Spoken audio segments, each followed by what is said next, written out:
Welcome to All Things Woman, where we discuss femininity, womanhood, and I give you overall life advice. If any of that interests you, hit the like button and subscribe to this channel. Welcome to the channel. This morning, we're going to be discussing jealous family members. Why are they like this? There are so many people who deal with jealous, envious, and right out evil family members. So we're going to be getting into that today. I've saw a lot of your comments talking about how you deal with jealous, envious family members. Some of your family have, they have abandoned you, or they treat you funny, or they changed up. And in today's video, I'm going to be talking about those kind of things because unfortunately, dealing with jealous, envious family members, that is not something that is uncommon to anyone today, unfortunately. Unfortunately, people who you thought who would be the closest to you, sometimes they end up being more like strangers. Sometimes people who are jealous and envious of you, you always look at the people on the outside thinking they're going to be those people, when in actuality, sometimes it's the people in your own home. So we're going to get into that this morning. Phenomenal Harmony, welcome to the channel. What if the jealous, envious person is your mom? I have seen this comment so much, and that is part of the reason why I decided to go live this morning and talk about this topic, because I knew that this was a thing about mothers being jealous of their daughters, but I didn't know it was that much of an issue. I really didn't understand that. And based on a lot of your comments, I really want to get deeper into that because it's unfortunate that this is a thing, but it is, and we need to talk about it. And we also need to talk about how you cannot, let the jealousy and envy of jealous family members, be it your family, be it your mother, father, whomever. We're going to talk about how you cannot let those things affect you, even though I know they will, but just know how to navigate it and how to handle it. Good morning, Infinite Redbone. Welcome to the channel. Welcome. Nikki Nicole, my first live chat. Welcome. All right. Your first live chat. Welcome to the channel. I deal with jealousy from family. Yeah, that is really a thing. And it's unfortunate. It's like, that's your own bloodline. That's your own, parent, sibling, cousin. You would think coming from the same place would make you closer, but sometimes it actually makes you enemies in the long run. And I'm going to get into the reason why that is in a moment. My first live chat. Yeah, welcome, Nikki Nicole. Yes, yeah, it can be very awkward when you're dealing with jealousy and envy from family members, from people who you expect to be the closest to you, people who, say they're going to be there to support you, to encourage you, people who you were around during the holidays, birthdays, family events, family functions. Some of them have seen the birth of some of your children, saw you get married, those kind of things. But what you notice as your life evolves away from them, which normally that happens when you grow up, you get more distant from your family of origin and you start building your own thing. That's when you really start seeing the true colors of some of your family. And family, they're not supposed to be intimidated or threatened, on paper. They're not supposed to be intimidated or threatened by you living your own life and doing things your own way. But when you have certain family members who expect for you to follow the same suit that the family put in place, they expect you to follow a certain lifestyle, a certain way. Some family members, because they desire to control how you move, they will not be able to accept the kind of life or how you choose to live. Very much so. A lot of our family, have a crabs in a barrel mentality. And you have some people in families who think that they can somehow have something over somebody or control somebody's life and dictate their every move. And when you develop into your own as a woman and they realize they can't do that to you, sometimes you will become problematic for that family member. When you begin to speak up and you start to call out some of the issues that you tolerated out of respect, or because you were younger, you were a kid, you were, a teenager, and you were just tolerating certain things out of respect. When you grow into your own as a woman, you start to call out certain things and that will make you problematic, or you just distance yourself from those things. And believe it or not, sometimes distancing yourself can also make you problematic, which is very awkward to me. The way I see it, is out of sight, out of mind. So why worry about what I'm doing? And It's not to say that family, sometimes they don't have the best intention, but when people have, and it's just coming to me this way, when people have piss poor communication skills, they don't really know how to speak to you in a respectful tone, or they don't really know how to speak to you as a grown woman because they've seen you as a child and they still treat you as a child. That's when, things become problematic in families. Let me look at some of your comments. Infinite Redbone, I'm on my way back to work. I'm glad I can get a little time. Yes, I know this is extremely early in the morning, so I appreciate you being here just for this little amount of time, Infinite Redbone. Yep, check the replay when you have a chance, okay? Susan, first live chat, good morning. Welcome to the channel. Welcome. Jazz and Laughter, good morning, sis. Everyone in the chat, good morning. Good morning. Welcome to the live. Same experience. Let me see. April, hello. Good morning, April. How are you? Brittany Thompson, I've had a cousin get mad at me all because I bought a jumpsuit, accusing me of copying her, and I wasn't. My jumpsuit was made different from hers. I thought that was weird. I was 15. Yeah, those are, when you're a teenager, and this was a thing, especially like in the 90s, in the early 2000s, copying somebody's style, Now, I'm not saying it's okay to just, write out, copy what somebody else is doing and not expect them to say something, especially when you're a teenager, you have to expect that when you're a teenager. That's just our way when we were teenagers. But the issue is that some women, especially women, they never grow out of that teenage mindset. They never grow out of that teenage way of thinking. And they begin to look at your life as somehow being a competition with them. It starts going beyond just clothing and looks and, the kind of perfume you have or the kind of jeans you have or the kind of purse you have. It starts getting deeper into just the lifestyle that they begin to be jealous of. Asia Valentina, welcome. What about copying diet, mannerisms, and fitness routine? To me, I look at copying. What do they say? Copying is the best form of flattery, or I forget exactly how the saying goes, but when somebody is attempting to copy your style or copy your moves or do the things that you do, I know it might seem like a little twisted, but in actuality, it's almost like they're paying you a compliment without even realizing it. Like they are trying so hard to be like you or to do certain things that you do. Actually, you should take it as a compliment, because a lot of times the people who others desire to be like, those said people sometimes, such as yourself, maybe you might not even see yourself as that something to be copied or someone to be, looked at in awe of or aspired to be to, but you don't even understand that some of us are actually other people's standard. Some of us look at ourselves and we have, we lack confidence in ourselves for some reason, but you have haters and jealous people who are looking at you like you're the standard, and you're taken aback because you never saw yourself that way. A lot of women don't see themselves as being worthy of somebody else's jealousy, somebody else's envy, somebody's twisted admiration. And then when you receive it, you're like, it's just me.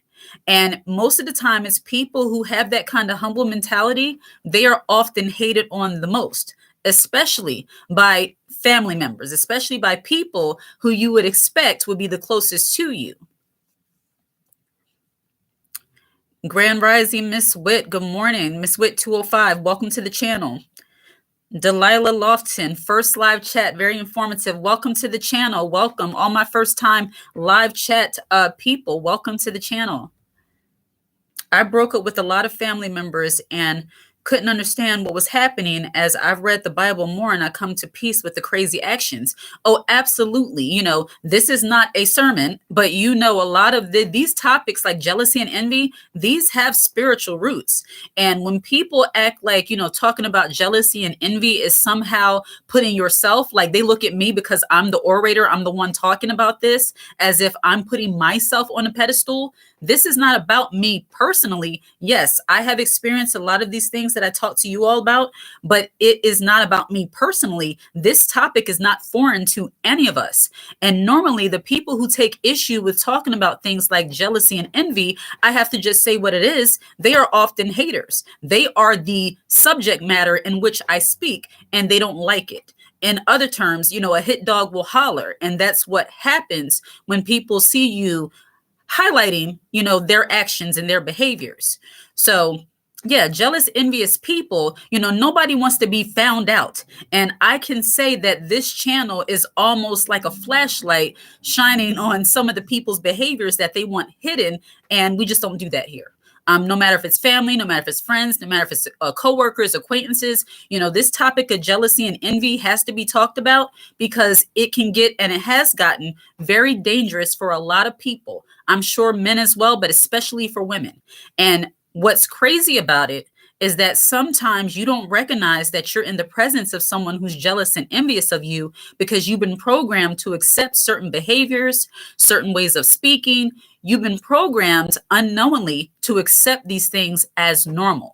Little put downs, people just taking little side shots at your life and things like that. Now, I'm not saying that somebody has to agree with how you live, but they can mind their business. If they think you're doing something that's harmful, now I say anyone minus a mother. Because as a mother, if they feel like, you are doing something or you need some kind of encouragement, I'm a mother. So I feel like they can say what they need to say, but it still has to be a level of respect. And even with mothers, because sometimes you do have mothers who are jealous of their daughters, jealous of their family, because you have some mothers who are jealous of their sons, jealous of their sons' wives, because of the care and nurturing that she gives to him and how she runs the family. That's a thing too. But it all has to be said in respect. And I think when you have a lack of respect in families, that's where a lot of toxic behaviors are going to creep in, like jealousy, envy, and just overall being evil in general. Let me look at some of your comments. Miss Kim Coleman, the Most High is separating the wheat from the tares. I believe that. A lot of things are being called out, so I definitely believe that. Honey Boo, great. Hey, welcome to the channel. Good morning. Welcome. Phenomenal Harmony. Diana Savachuk, good morning. Welcome to the channel. See, Phenomenal Harmony. Yep, I used to think, oh, that's just how they are, and let a lot of slick comments slide. And you don't have to address everything people say. For me, it's a waste of energy to interact with every negative thing somebody else says. For me, it's easier to just remove myself rather than to go blow for blow with a miserable person. Because, just to throw that out there, evil company does corrupt good habits. So the more you're around toxic, miserable people, the more opportunity you give yourself to be just like them. So for me, it depends on, what they say, what type time I'm on that day. If I have time, I might go back and forth, but more times than not, I don't go back and forth with anybody. I just remove myself. I limit my interaction. And if I have to, I will, but it's very toxic. Like, we live at peace, and you can't live in peace being around people who always want to start something with you. And that's one of the number one telltale signs that one of your family members might be jealous or envious of you, because they seem to always want to make issue where there are no issues. What I mean by that is that they like to look at you and pick apart things that you seemingly believe are normal in your life, but they always have something to say about it. If you are living your life peacefully and you're not hurting anybody, I'm not saying that you're doing things, because I don't overlook bad behavior even within ourselves. All things woman, I believe we are a community of women who are able to be self-aware. So when you're self-aware, you know the things about you that need to be dealt with. But as a grown woman, you don't need somebody beating you over the head, telling you your faults all the time. And jealous, envious people, especially jealous, envious family members, they have a nasty habit of beating your faults over you. They hold your faults over you. They want to remind you that you're not as good as you think you are. Even if you don't think you're that way, even if you're doing the best you can and you have some stuff to deal with, or you've dealt with it and you're living your life the best you know how, jealous, envious family members will not allow you to live down the negative things that you might have been through. Jealous, envious family members always want you to remember that old version of yourself, that bad version of yourself, even after you've redeemed yourself. And even if you haven't done anything completely horrible, let's say you were unemployed, because God knows, and I'm going to say how it's coming to me, in the Black community, if a woman is unemployed, somehow she's seen as lazy and not useful. And that doesn't go for all Black people, but to see a Black woman being a housewife, being a wife, stay at home mom, or just out of work for a time, not muling for some reason. I'm not saying working is bad. That's not the point I'm making. I'm saying being a woman that's not stressed and taking time to plan your next moves, or you're just out of work. Somehow, family members who are jealous, especially other women who have to do these things, have to wear themselves down, have to do things that actually are completely horrible for their health. When they see a woman making a decision to say, you know what, I might not be working right now, maybe not of my own choosing, maybe I'm unemployed because I got laid off, I don't have as much money, but I'm using this opportunity to rest. I have somebody covering me, or I have something to cover me in the meantime. They will always look at you as if you are no good because you don't have money. And I have to talk about this. And I believe that I'm going to get more into talking about how money and jealousy kind of go together, because that's kind of a topic I've kind of avoided because I wasn't sure if you were interested, but money is a big root of jealousy, especially when it comes to family. Good morning, Stevan Harris. Welcome to the channel. Angel, good morning. Good morning. Welcome to the channel. Bougie Gal, I have 6 aunts who are very jealous of my one aunt. They hate her looks, her success, and how people love her. Ooh, that how people love her part. When people love you, when people like you, when people value your input, your opinion, people who do not like you, family and non-family, they will take an issue with you when they are jealous. People don't like to see the object of their hate or their jealousy being admired by other people. They want other people to feel about you the same way they feel about you, because they somehow feel threatened by how you move, how you live, how you speak. I mean, you don't have to live in a mansion. You don't have to have millions of dollars. You don't even have to have the same level of so-called status as them. But if people are drawn to you and people really just like how you vibe, like how you are as a woman, they can just feel that kind of spirit radiating off of you in a positive way. People who are jealous of you will not like the way other people like you. I know it sounds very weird, but that's a thing. And you have some family members, they cut your eye at you when you come in the room because you're the auntie or the cousin that all of the cousins like being around. You're the fun aunt. You're the nice aunt. You're the nice one. You're the kind one. You're the one that brings the goodies, or you're just a calming presence. Toxic, jealous family members, they're not going to like that everybody perks up when you come into the room, because that signifies to them, well, why didn't they treat me that way when I came in? Maybe it's because you brought toxic energy with you. Maybe because you brought a bad negative spirit with you. Maybe because you brought the spirit of heaviness with you. And the one who you're hating on doesn't bring that. They come with purity of heart, or at least an effort to be, pure-minded and keep everything peaceful. A lot of jealous people, especially jealous family members, they don't recognize that sometimes it's the energy they carry that makes people repelled by them rather than wanting to be around them. Cookie Dough the Great. Narcissists, good morning. Narcissists will be mean to you once you become old news, but will pretend nice to the news source and supply. They have no problem being fake right in your face. Oh yeah, absolutely. And for me, if I'm not really going to see you like that, if I don't see you that often, hey, we can do that. I'll play along, for a time, whatever. Sometimes you have to give people what they want, not in a negative way. But if you want to play fakery, like, oh, we can do that. Like, how you doing? Wonderful. How's life? Oh, that's wonderful. We can do that little, I know you full of whatchamacallit in them, but yes. Oh, wonderful. Kids are great. How's the family? Wonderful. All right. And go about your life. Sometimes it's a shame, but you do have to put on, because especially when it comes to family, because if you are constantly stepping on everybody's neck who is fake, especially in family, my goodness, your shoes would be worn out. So no, you just kind of like play along, like, yes, wonderful. Oh, thank you. They say stuff to you. Oh, you look cute. I like that. I heard you got the job. Good girl. Thank you. Thank you very much. Knowing you full of no, Lord, no. So, Life with Prissy. Good morning, ladies. I have separated myself from my mom and siblings. Very toxic. Life with Prissy. Good morning, first of all. And I will say this, it's unfortunate when you feel like you have to separate yourself from your family, especially your mother and your siblings, because that is your family of origin. None of this stuff is normal. None of this stuff should be aspired to. If you are able to build, I want to say that if you're able to build a strong relationship with your mother, with your siblings, with your father, with whomever, do that. If it is possible, make sure that you can have that relationship, because God gave us parents, siblings, all of that for a reason. So if you're able to maintain those relationships, do that.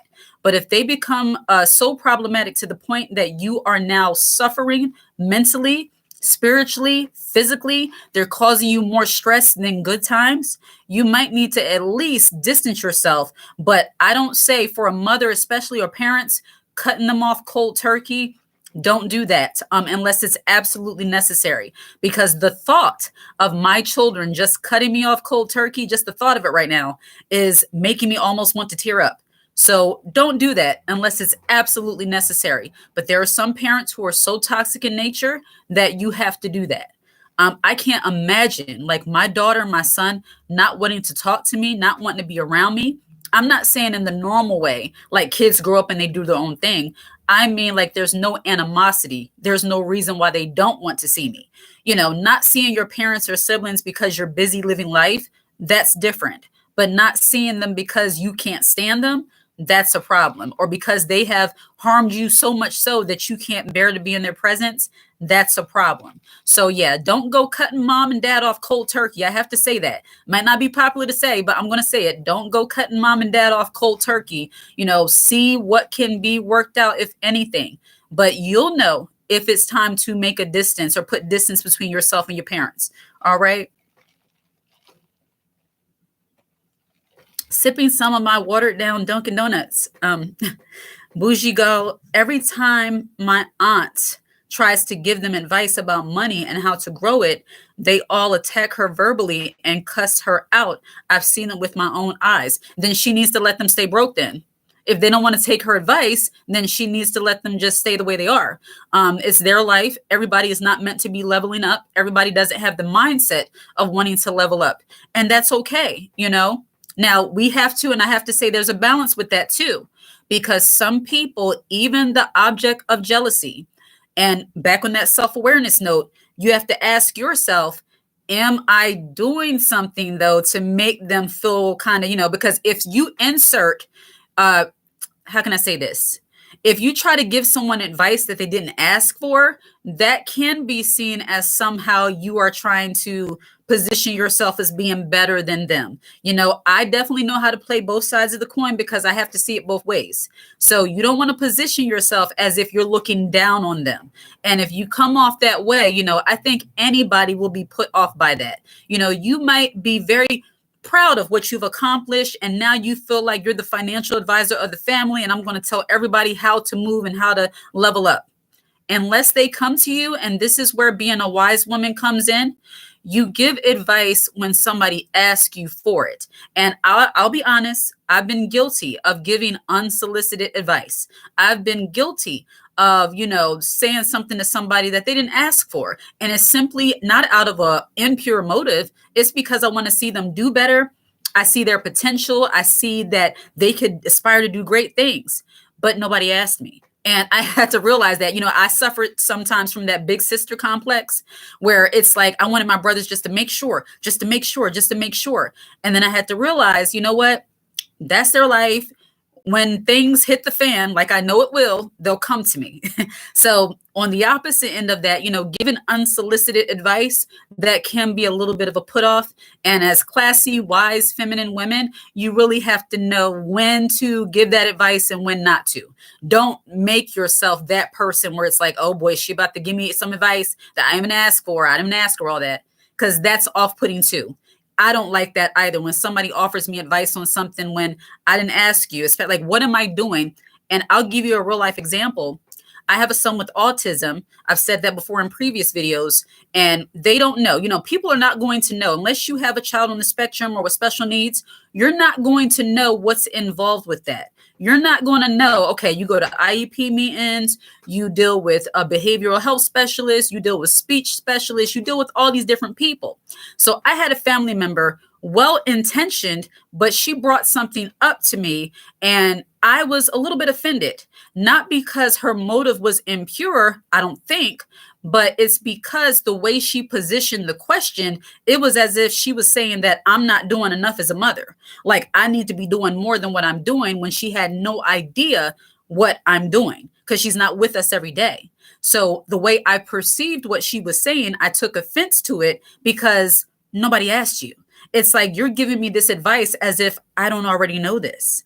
So when you look at it that way too, you really have to just, be mindful of, not overstepping. Let's put it that way. Lady GTV, good morning. Some children will cut off the parent that has been there for them because they didn't get their way. Yeah, stuff like that, spoiled, all those kind of things. Then you know what? Hey, kids have their ways about them.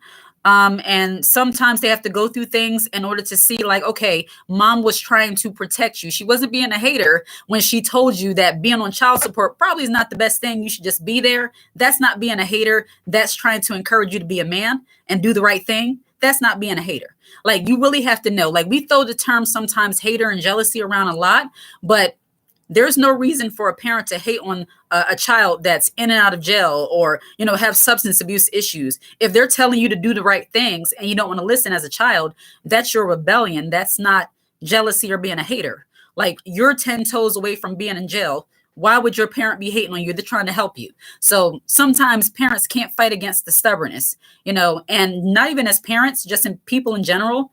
When you're giving constructive criticism and somebody's calling you a hater, let them just, they're going to have to feel the fire.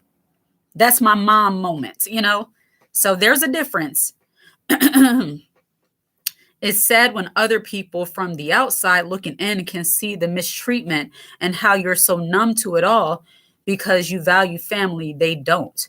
Yes. Sometimes you can get very numb to mistreatment because you've been around it so long,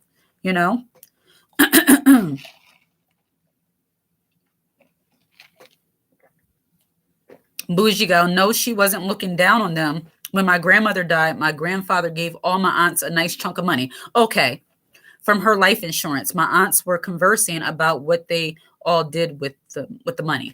Okay, thank you for giving me the backstory to that, Bougie girl, because at first when you just said it, it just seemed like she was just offering financial advice randomly, but that makes more sense. And definitely during times where, somebody passes away and now you find yourself with this big chunk of money, some people, and this is their right, they will just blow right through it. That's their right. But it is, it is well intentioned to get your family member to realize that you don't want to blow away all the money.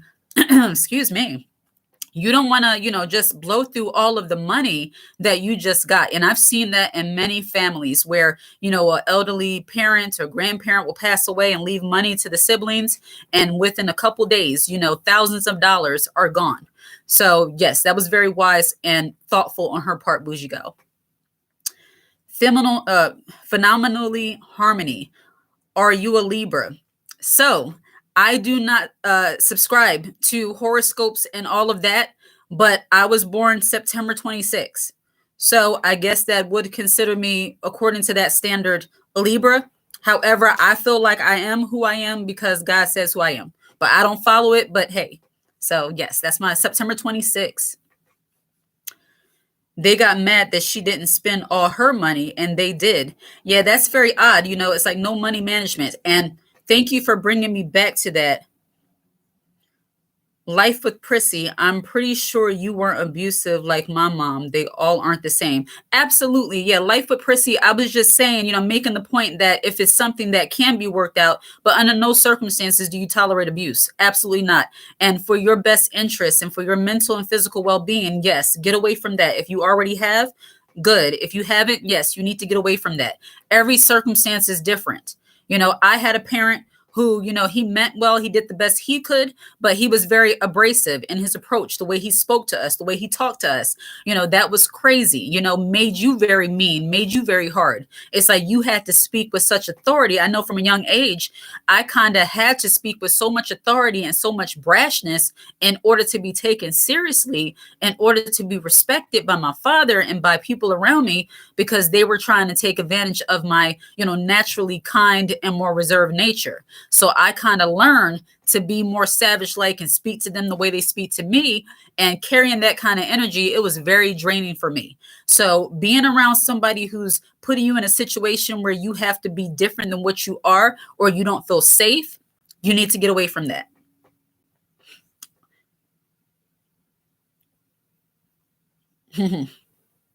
Yeah.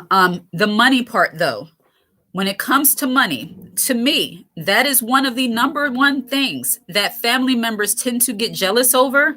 When somebody has a change in financial status, suddenly everybody will look at you differently, especially when they're used to you being a certain way.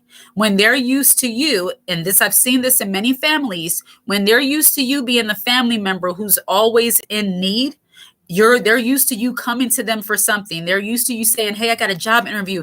Can I borrow some money to get to my job interview? Can you take me shopping to get a couple outfits? I need help." And I'm not knocking that. If I've been in that position before, earlier on when I was first starting out, I didn't have any business suits or any business dresses, things like that. And I knew people, and our financial situation in the beginning, my husband wasn't working where he's working now, and we were just starting out.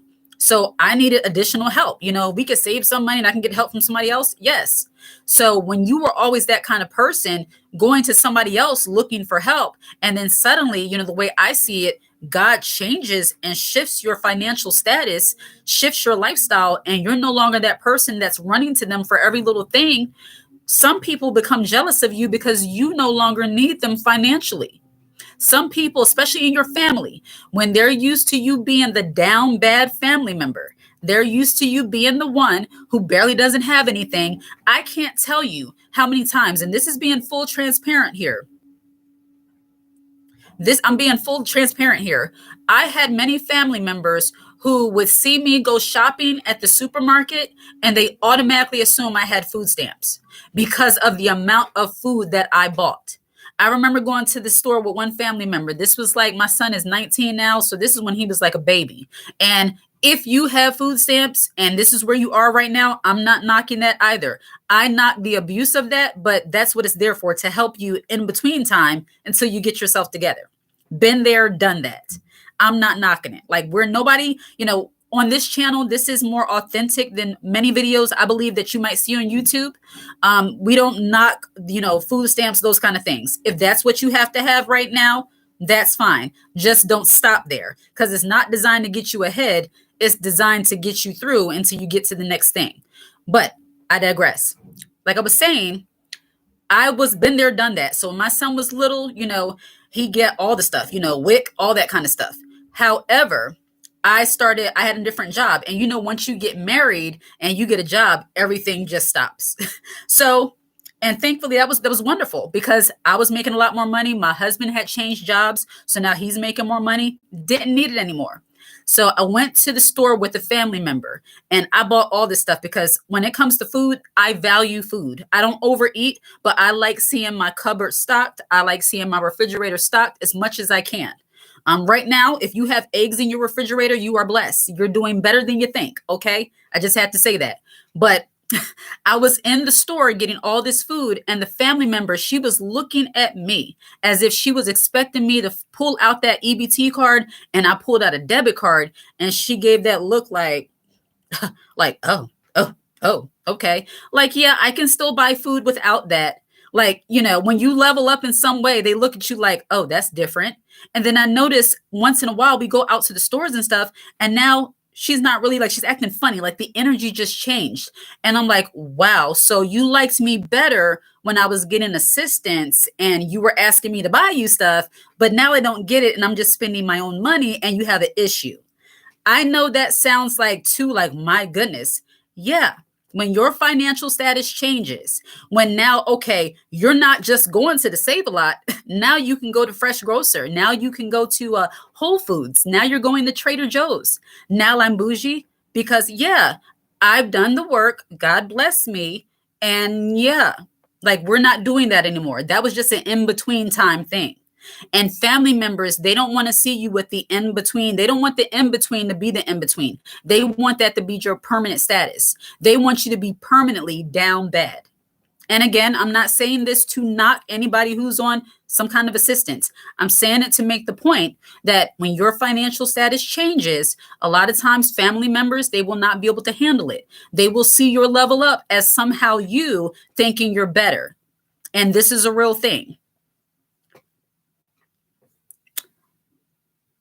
Cookie Dough the Great. I've noticed also they have an entitlement spirit, like you owe them something. They want you to chase after their approval. They accept who they want to accept, but make you chase after their approval. Absolutely. I noticed things like that too, chase after their approval, as if, like, who are they? And I don't like that. It's like that's where that favoritism comes in a lot of families.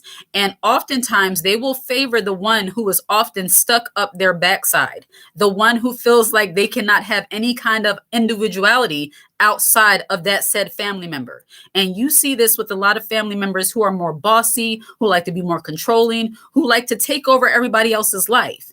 And when you're not vying for their approval, when you're like, okay, you're the boss of them, but not the boss of me, suddenly you're a problem. It's like, I don't like intrusive family members. If you haven't noticed, I can't stand, I don't want to say I don't like somebody being intrusive. I don't need you all in my business. And I'm definitely not going to somehow, how can I say this? Like pander to you. Like you have some family members, like exactly like you said, like you have to somehow earn their approval. And I'm just like, why though? Like, who are you? Like, I know you, like, why? Like, why can't we just be regular people? I don't understand, Social media currency. Good morning. Welcome to the channel. Have a beautiful day, ladies. You as well, social media currency. Thank you for stopping through. Mama Shelby, welcome. People's long noses in other people's bank account is circus wild. Absolutely. It's like whether your bank account is full or whether it's kind of dry right now, it's still nobody's business. And a lot of times with jealous family members, they want to know certain things so that they can know how much respect they should give you. That's another thing that you see with a lot of toxic, jealous, envious, or just weird family dynamics. They want to know how much respect they're going to give you based on what you have. Now, you have some family members where they don't give you a second look if you don't have enough money that's to their liking or you don't have enough status. But then you have some family members that you can get a job working at the Walmart and now they can't stand you because you think you're better. I've been on both sides of the coin, and that's the weirdest thing to experience. I just think sometimes, like, what do you think I do for a living? Like, first of all, why would I do for a living? Why does it even matter? First of all. Second of all, why? I just don't understand, And there's certain things I think women who are on a higher level, when you're more wise and just more classy, filled with the spirit of God, hopefully there's certain things that you just shouldn't understand. Like understanding why somebody would decide how much respect they're going to give you based on what you do or don't have. That's something that I will not understand. I don't care to understand. It's weird, Ambar_C, welcome. I decided to keep myself, my plans, and all the good things that happened to me. I got my degree, I was getting a new job, and I get around new people. Everything in silence and everything's going well. That is wonderful, Amber C. And I also want to say on the flip side of that too, while you can keep things, because I spoke about moving in silence and I have a video about moving in silence, it is okay to share your good news with people who can handle it. You should be able to share something that's great, something that happened to you. You should have somebody in your life that you can speak to about those things just to get it out, to, like, as they say, shout it from the rooftop, shout it from the mountains, There should be somebody in your life, even if it's a trusted coworker, a trusted companion, every single accomplishment, you shouldn't have to keep to yourself. The process you keep to yourself. But once you accomplish that thing, when I crossed over into having 10,000 YouTube subscribers, 10,000, I'm at 18,000 now. But when I crossed over to that, I didn't tell anybody here. I told one of my coworkers because she was doing the same thing and I knew she would understand. See, sometimes it's a matter of not telling people who, they might not be jealous of you, but they might not understand. Like my husband, God bless him. I love him. He sees what I'm doing. He knows what I'm doing, but I think he doesn't really get the full extent. So I wasn't going to tell him that, I got 18,000 subscribers, not because he wouldn't be happy and say, oh, that's wonderful, but it's not giving the kind of energy that I need. It's giving like, oh, that's cute. And with men, sometimes they're into what they're doing and they're like, okay, she got a little YouTube, like it's a hobby. I think people who are not on YouTube, they still see things as a hobby. They don't really recognize what it is. So I told somebody that I knew would understand because she's in it. So I give you that story to say that it's okay to share your good news. Just make sure you're sharing it with the right people. Olivia Love, in disrespect, she always laughs at the fact that my life fell apart. What in the world they say karma, but in the scripture it says what goes around. It doesn't say what goes around comes around. It says you reap what you sow. Same thing. So she better watch that. We live together, but don't talk. I'm 27 with 2 boys, but I'm doing the inner work to heal. Wonderful, Olivia. Wonderful. Yes. And I encourage you, the moment you're able, get out of that environment, away from that person, because you don't need that spirit of heaviness around you. So as soon as you're able, Olivia, love, get out of that environment, but stay encouraged in the meantime. Above Ruby's TV. I remember when my aunt would pray for me after 3 car accidents. Wow. When I graduated from my master's, she never called, and I found out she was mad and told my mom that I lied about my life. That's so weird. And I get your point that, of course, you want prayer. You had car crashes. I'm glad you're okay. 3 car crashes. My goodness. But they're there for you in those times, which is needed. But then you got a degree, things, you're coming out on the other side. The sun is out. And now they're like feeling some kind of way. It goes back to the scenario I gave you about, your financial status changing. Some people only can handle you. And I've said this in other videos. They can only handle you at your worst. They can only handle you when you're down bad because they're used to you being that person. Look, I have to say how it is. Some people are accustomed to you being the pitiful family member, the one that always needs help, the one that always has an issue, the one that always needs saving. And when you take their ability away from them to save you, and now you can save yourself, you're trusting God more, you're doing your own thing, you're making the right choices. Now they have a problem. Very weird. I'm sorry if you hear a little bit of noise. This is trash day in my city, so their trash truck is coming by. So I apologize for the noise. Hopefully they're gone in about 5 minutes. Let's see. Diamandi, welcome. Broke no contact with my narc mom and immediately lost all sense of self-confidence and desire to keep pushing forward. I got fired and got bills to pay. My goodness. And Diamandi, I hope I'm saying it right. That's unfortunate, and I'm sorry you're going through that. But that's where, especially as a wise woman, you have to follow your first instinct sometimes. If you know that having, distance between yourself and your mother was the best thing for you, you should have kept it that way. And you can go back to that. You best believe I established no contact, back up with swiftness. Absolutely. Go. I mean, sometimes absence or distance makes for the best relationships.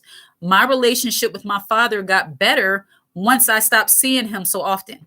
Once I stopped talking to him so often.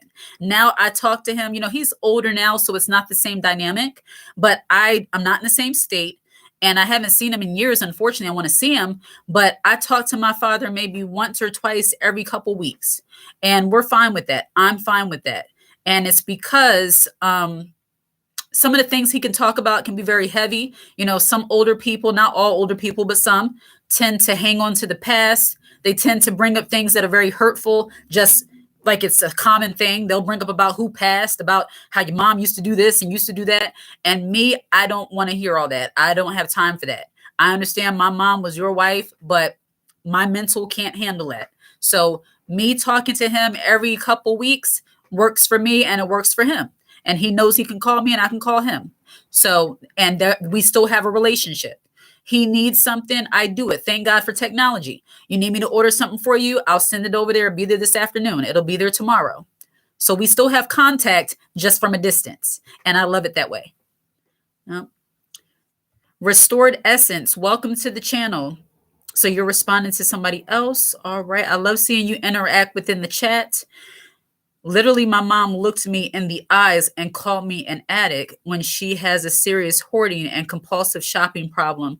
The audacity. Yeah, it's that matching struggle for struggle kind of thing that family members sometimes like to do too. Try to make one seem like it's somehow worse than the other, or somehow they're better than you, because it's like, at least I don't do this.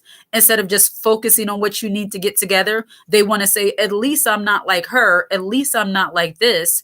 You know, those kind of things in family members, I can't stand. It's like, if what do they say, throwing stones at glass houses? It's like some family members speak on things that they have no right to, but because they speak with such authority, or they think they have so much education or so much experience, or they might be older than you, they think they can say certain things, not knowing that you might know certain things about them that they probably don't want you to know.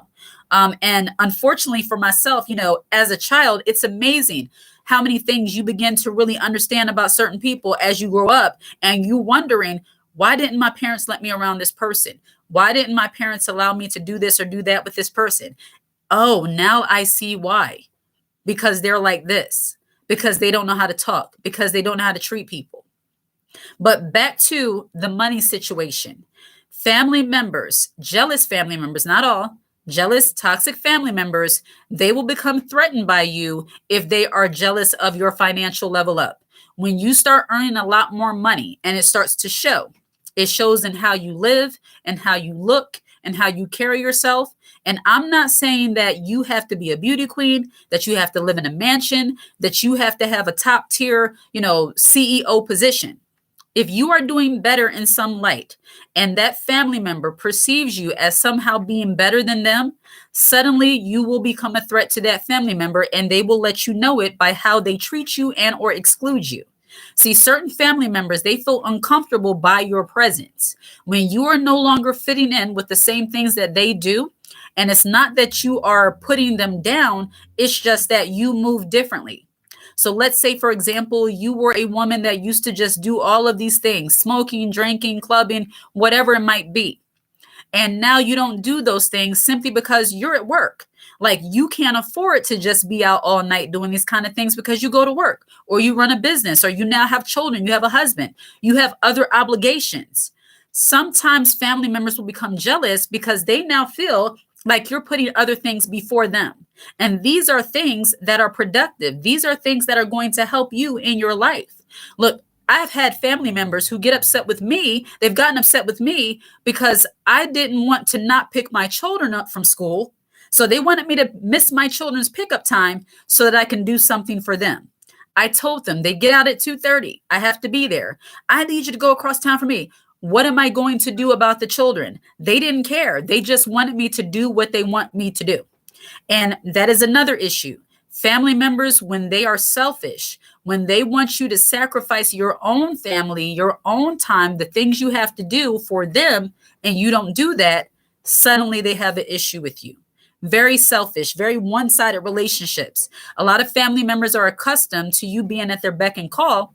But when you decide that, you know what, you're going to put yourself first and focus on how you want to live, that will also be deemed as problematic. It might not be jealousy, but it will be problematic with some selfish family members. Georgia Love, they get jealous and try to belittle you. Absolutely. Absolutely. So true. Angie Powell. Diana Sabachuk, Angel, I am not professional, but you can say, right. Yes, yeah, and your financial status. So I had a family member refer to me as like, oh, you're not Oprah. I worked at a bank and we were having an argument. And this is how you know Some people's jealousy in that moment will be displayed in the little things that they say to you when you're in the heat of an argument. When you're talking about something that is completely unrelated to whatever it is that's going on, whatever it is you do for a living, and they bring up what you do for a living. So let's say you're having an argument with your man or with, an uncle, because men are good for these kind of things. And they say, oh, don't talk to me like that. You think just because you're the boss at work don't mean you're the boss at home. Don't mean you're the boss here. Just because you're the CEO, oh, you done got that job and now you're better than us. Wait a minute. We're talking about who's going to pick up the ice for the barbecue. Where did that come from? We're talking about who's bringing things for the party. And you're telling me because I work at a certain place that now I'm too busy. What does the work have to do with anything? See, haters, they reveal themselves in the certain little comments they make. They say little things that have absolutely nothing to do with what you're speaking about. And in doing so, they show their jealousy and their envy. Somebody will say something to you like, oh, you think you're so smart because you went to that college. Don't nobody care because you got your little degree. My goodness, I'm just pointing out something that's wrong here. What does the degree have to do with that? Little subtle ways, not so subtle ways, people display their jealousy and envy. It's weird. Toxic family members can be so nosy too. They will as well personal questions to monitor your progress. Yes. And to see if their evil wishes have come to pass. Absolutely. And restored essence, while I do believe that people can, they're nosy and they try to get in the way. The way I believe nobody can stop whatever God is doing for you. So as far as that monitoring, they can try to be nosy, but they cannot stop anything that God is doing in your life. So I just don't subscribe to that. So I don't get fearful in that way. But I definitely understand about family members being intrusive and nosy. And they just want to see, if the shoe dropped yet or if things are still going well, if you have some kind of sad story for them. And when you don't have that, somehow they get disappointed. And that sucks for them because that shows just how miserable they are. Funny thing is, above Ruby's TV, funny thing is, it's the family members that have more money than me and they're a generation ahead that belittles me, competes, and compares me to my cousins. Pathetic. And I have seen that dynamic also, where you have people who you would think it's like, okay, they have more than me, or they appear to have more than me. They appear to have more status, more money. They're doing all these different things. Why are you acting that way toward me?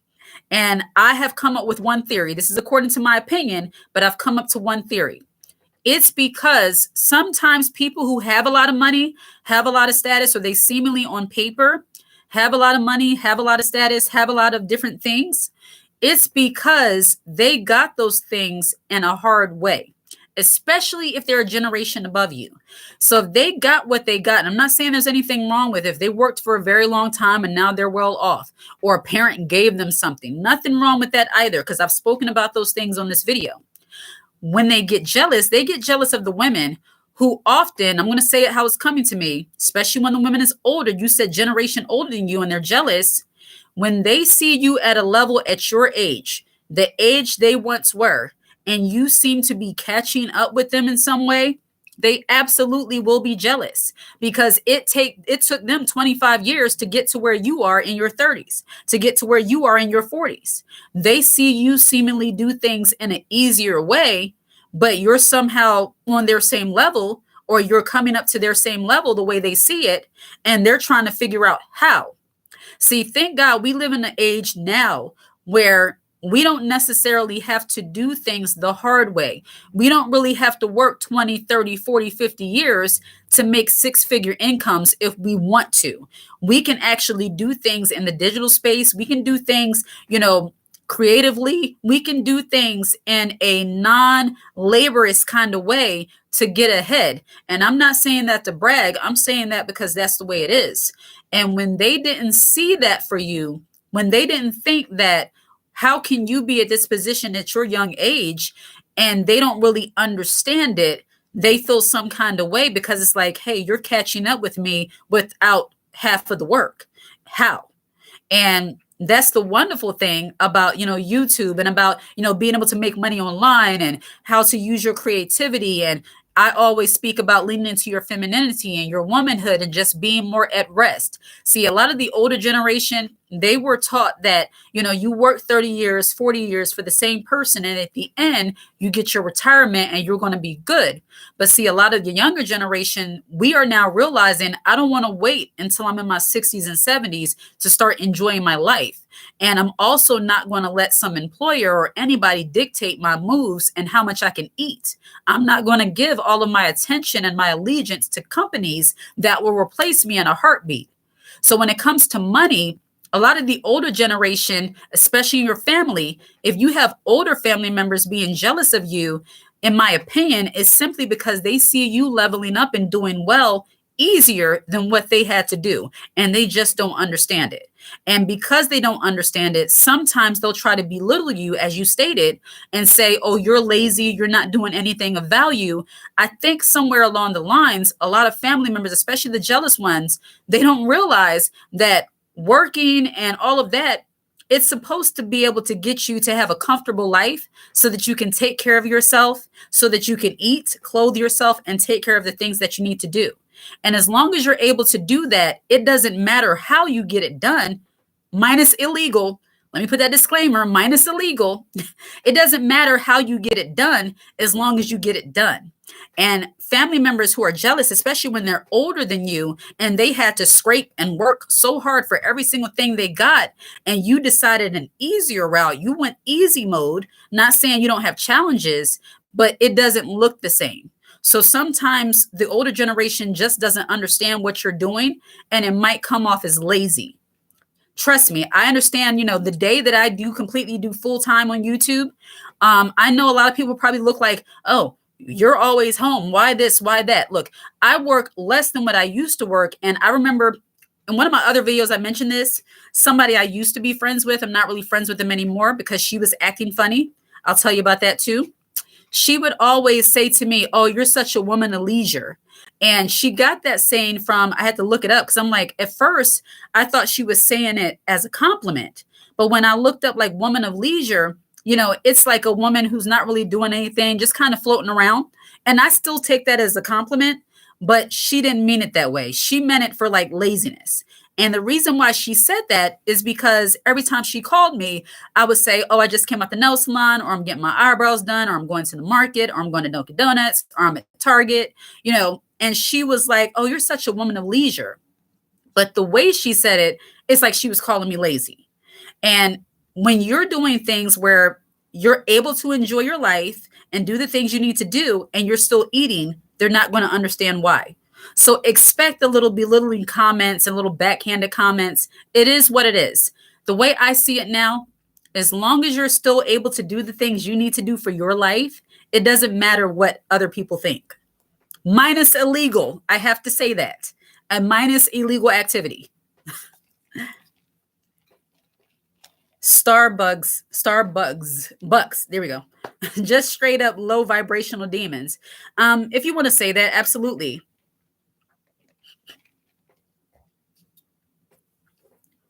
Very weird. Just call it what it is. They can only handle you at your lowest. Absolutely. Some people are like that. You have to be down bad to be accepted, or you have to be all the way at the proposed top in order to be accepted. I'm not playing those kind of games with anybody. Like, I'm not buying a seat at anybody's table. I just create my own table.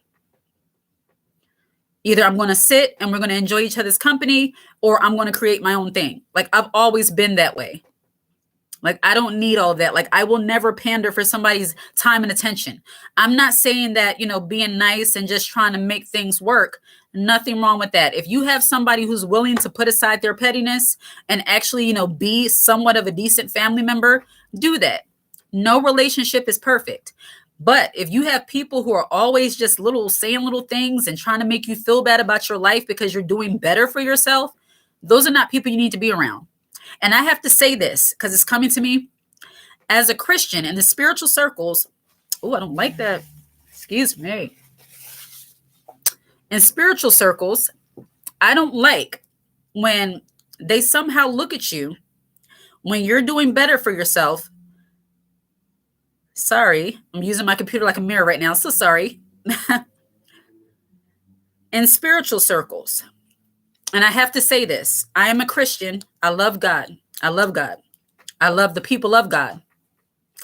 But Sometimes with a lot of them, when they see you doing well for yourself and they see you putting a focus on making money, on doing better for yourself, on living better, on being better, they somehow try to guilt you into believing, and this is with some of your spiritual family members, some of your family members who try to use spiritual manipulation to keep you down bad. This is something that people don't talk about because it's uncomfortable, but I have experienced it. The moment you start doing better financially, you start making more money, they always want to say, make sure you don't forget about God. Keep God first. And my first thought has always been, what have I done to you or said that made you believe that I'm not keeping God first? So simply wanting to make money and to do something for myself, to do something that's going to make me feel good as a woman, make me feel comfortable and contribute to my family, that's somehow making me out to be like I'm not putting God first.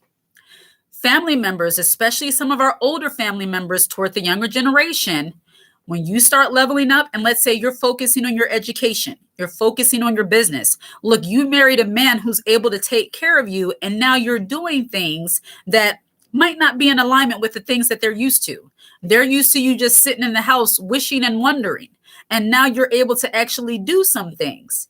And they'll say, make sure you keep God first. In my opinion, and there's not, that's right, keep God first, always. However, I think sometimes people don't realize that you can keep God first and not be broke. You can keep God first and still have good financial status. You can keep God first and still work a job if that's your desire that you like. You can still live in a big house. You can still have help. You can still look nice, feel good, take care of yourself and your family, and enjoy your relationship while keeping God first. So spiritual manipulation, a lot of family members, unfortunately, they like to use that against you sometimes and say, oh, you've been working a lot. How are you? I had somebody ask this to me, and this wasn't a family member. So where are you spiritually? Where do you think you are spiritually? What do you mean by that? Is it because you see me on YouTube and I'm talking about these different topics? I'm more, outspoken now. Does that somehow signify that I'm not keeping God first? Or does that signify that I'm trusting God so much so that I'm working in what I'm supposed to be doing?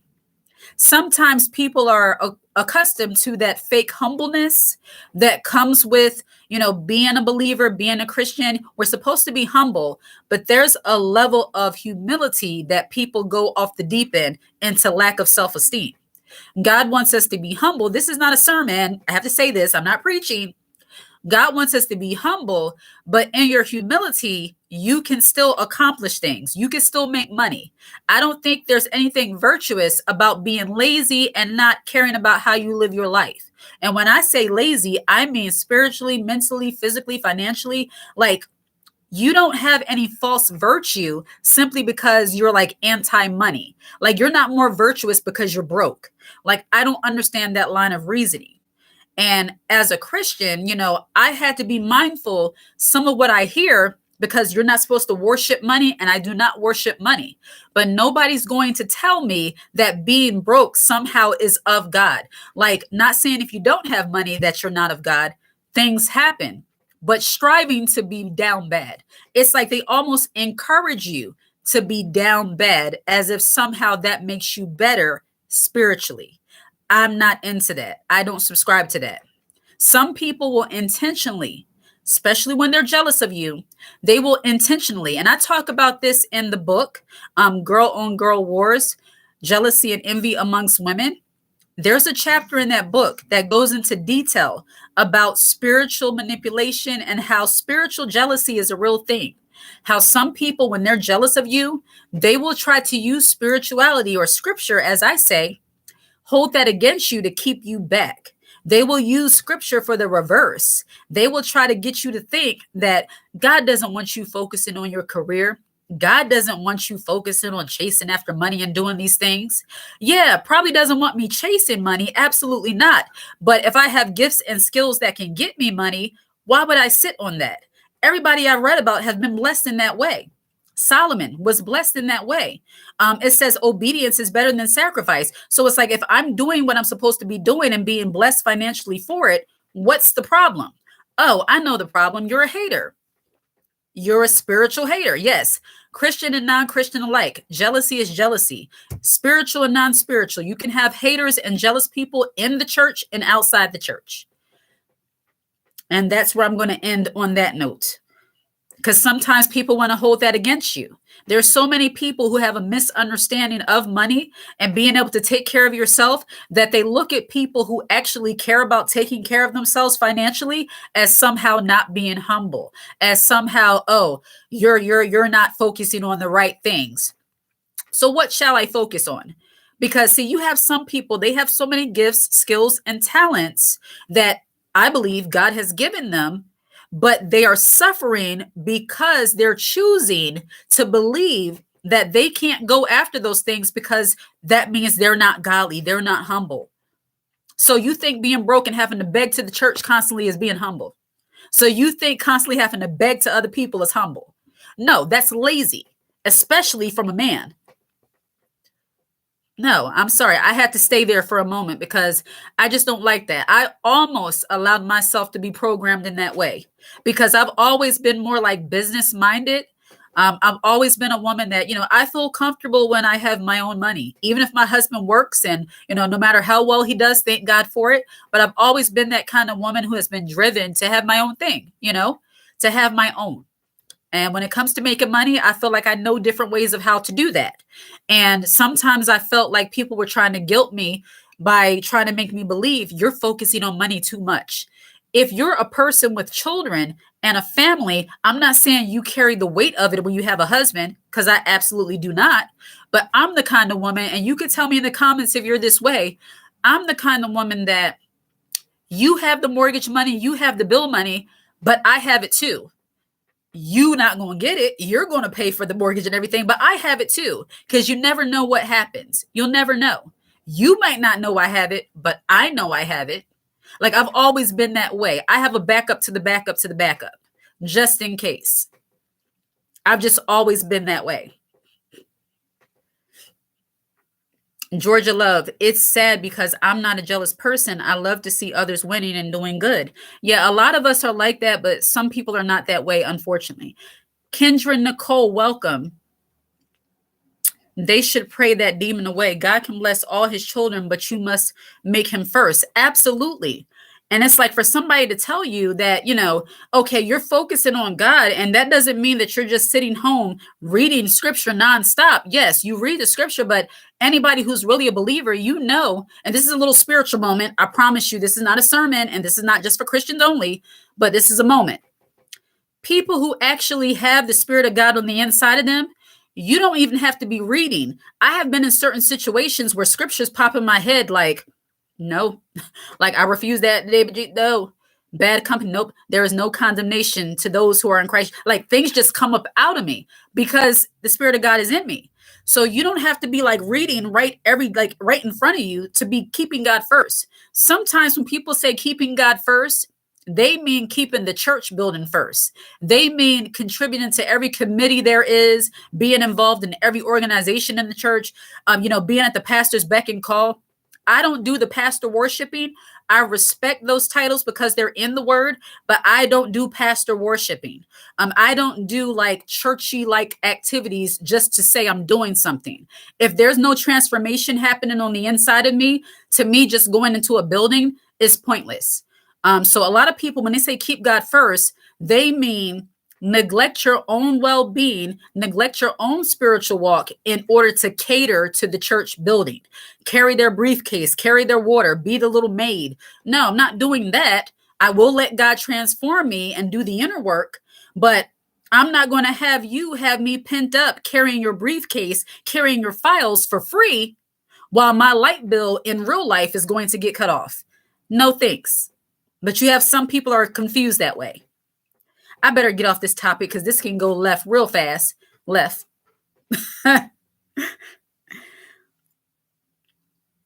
Starbucks, like their energy is so eerie. And if you're beautiful, like I've dealt with, it's like they want to voodoo you. Yeah, it's that too. Looks. when it comes to your looks, and this is about family, but I'm going to sit here for a moment because even with your looks, it's like any sign of improvement is somehow seen as, unholy, unspiritual. You're not doing this, you're not doing that. And I just don't subscribe to that. I never did. Even when I did, I didn't. I don't believe I have to look down bad. I don't believe I have to sound down bad. I don't have to be down bad to be a child of God. I just don't. Me and my family have been through hard times. We have been through good times. We have just been there. We live comfortable. We have lived strained. I know how to abound and abase. Like that's in scripture too. Those of you who know it, you know it. So that's not the point. It's just like, as long as God gives you breath in your body, you should always be wanting to do better. And somehow that's looked at as a downside, from a jealous person. It's very weird. But jealous, envious family members. Just because the church doesn't mean God is present. Absolutely not. There are so many godless churches. My goodness. Don't get me started. I think I'm going to do a whole video on this specific topic because there's so many people deceived by what things look like. I'm still trying to figure out how you could go to a church for like 30 and 40 years. Not even that. 5, 10, 15 years. There's no transformation in your life, but you're still so committed, so loyal to this church, but you're still suffering. You're still struggling. Like it's because they're being taught to do different things in the church, but they're not being taught to know God. That's why transformation doesn't happen for many people, because they're being taught how to do church, but they don't know God. Let me stop.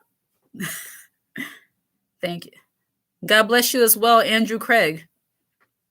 I appreciate the topic, and you are teaching us younger people that religious red flags to look for. Asia Valentina, absolutely. But I want to say on the flip side of that, and this is just a little sidebar from the original topic, you need the Lord. You need God. Everybody needs God. If you don't get that from me, everybody needs to have a relationship with Jesus. That's the way I see it. But you need to know him for real and not according to church activities. Some people are confusing church activities with having a relationship with God, and that's not it. When your heart is turned toward God, you will want to do things for the church, but your allegiance will always be to God, not to the church, and not the church. The body is the church, not the building. But this is deeper. I'm not going to go there. I hope you read that this why caption. I'm going through family and jealous issues. Your channel gave me a boost of who I am, but I hate to confront them. Raya Sunny, I am so glad that you're here. And if you are afraid to confront your family, then don't. You might not need to confront your family on certain things. I don't think that everything needs to be brought to their attention. Sometimes you have to let your absence be felt by the family members in order for them to get it. When they see that you're no longer around, if they really care about you, they will come seek after you and try to figure out what's wrong, what happened. So you don't have to always explain your actions. And getting back to jealous, envious family members, when you remove yourself from them, you don't always have to explain your actions. Kita Naomi, can you make a topic on that? You are speaking facts. A topic on what specifically, Kita Naomi?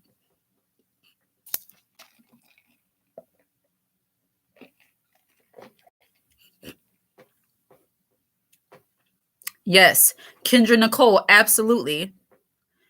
Exactly. Kendra Nicole. Like it's any other book, a history book, like just for entertainment, and it's not. Georgia Love, haters love to recruit other weak-minded people to hate on you. Absolutely. In my video, I did about humiliation tactics and humiliation tactics. I will link the description to that video in this live. Watch that video because I talk about some of the bullying tactics that jealous, envious people use to get other people to be against you simply because they're against you. A lot of people, especially jealous, envious people, and you see this in family circles too, where they'll recruit a whole host of cousins and aunties and all of that. They'll have sidebar conversations about the person who's the topic of their jealousy. And suddenly now they see you in a different light because of how that person sees you. And only a weak-minded person, like you said, will dislike somebody else based on another person's opinion and not have that experience for themselves. If they haven't experienced you, if they haven't had issues with you, but they'll take what Auntie says about you and then take it to heart and treat you differently, that is jealousy and envy. That is just toxic behavior. LCQ. The funny thing is, then go ask about how you are doing, but no, mind your business, because when I was there for you, you were being a hater. Yeah, some people want to ask how you're doing because they want to be nosy. Some people genuinely, they say it out of habit. And then some people really want to know how you're doing. You really have to decipher who's who.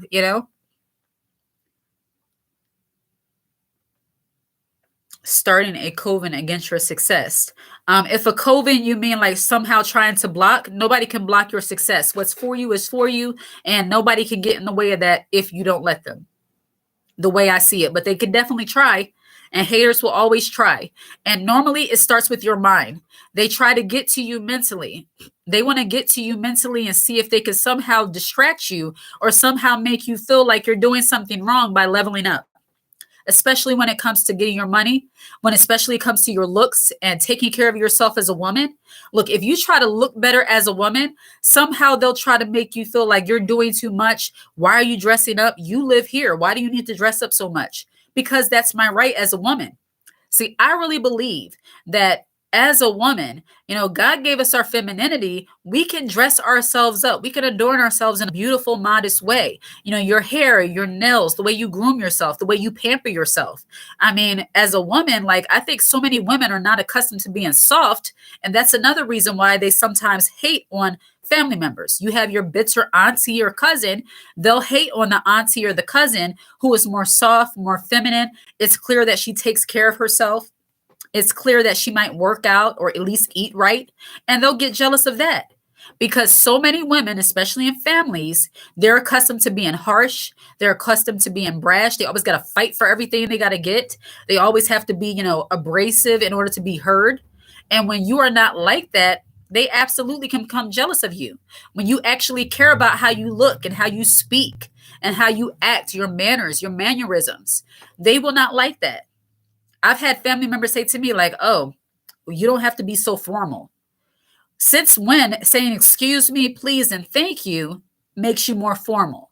But when women are accustomed to being more masculine, being more rough and rugged, and they come across a family member who's not like that, that might incite jealousy in them.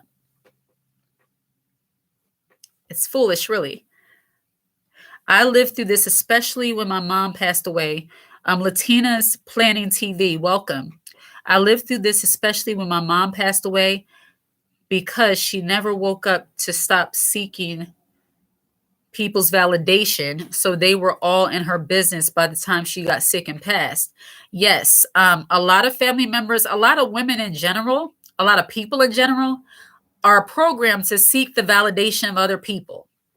They are programmed to care so much about what other people think about them that they willingly subject themselves to other people's scrutiny.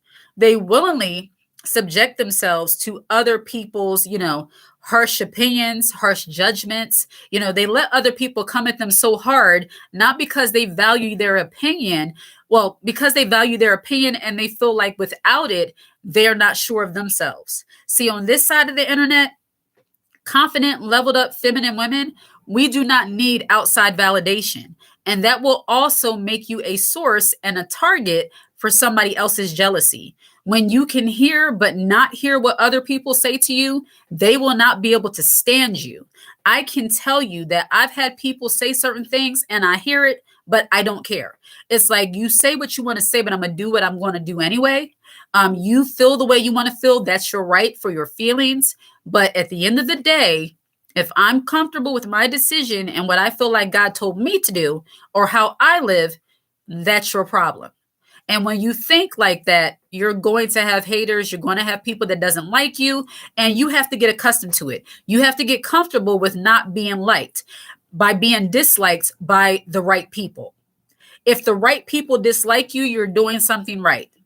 And what I mean by the right people, I mean the people who seek and desire to control you, to manipulate you, people who want you to care so much about their opinion that you hold yourself back from doing the good things in your life that you should be doing. People who want to hold you back from doing things in your life that's going to help you, they are jealous, envious haters. And when you don't care about their opinion, they have a problem because they see it as if everybody else cares about my opinion. Why don't you? Because I don't put you on a pedestal like other people do. I see you as a regular person. And when you see them as a regular person and not the so-called matriarch or whoever they think they are, they're going to have a problem with you. And I have no problem. I want to say this.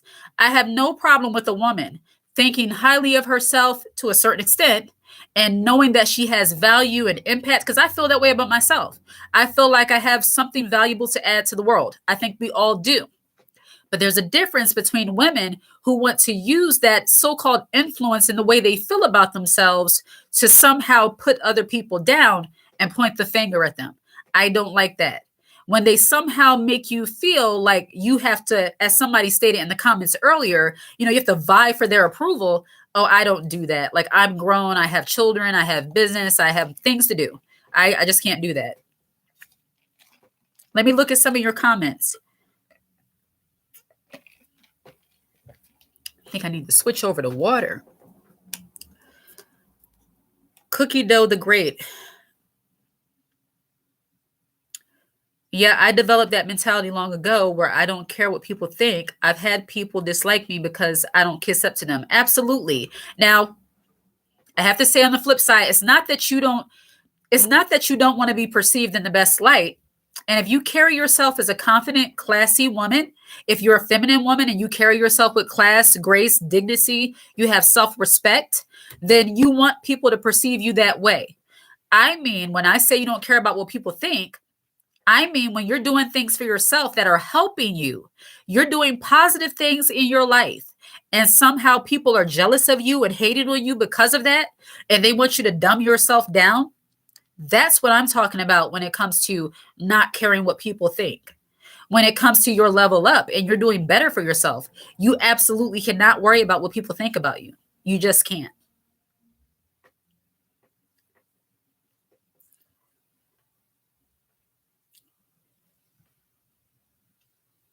A Flow, welcome to the channel. I'm trying to get through this vid, but it seems like there's a lot of windmilling for toxic folks and pushing back on those who are cutting people off or calling out bad behavior. What do you mean by windmilling?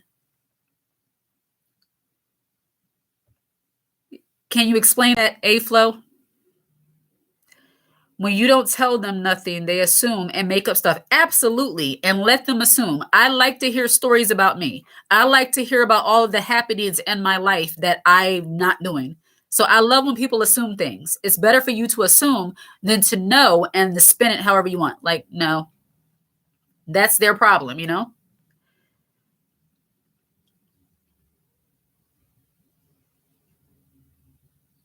Thank you, social media currency. Because I think when you said windmilling, I think you believe that somehow I'm trying to defend toxic, jealous behavior.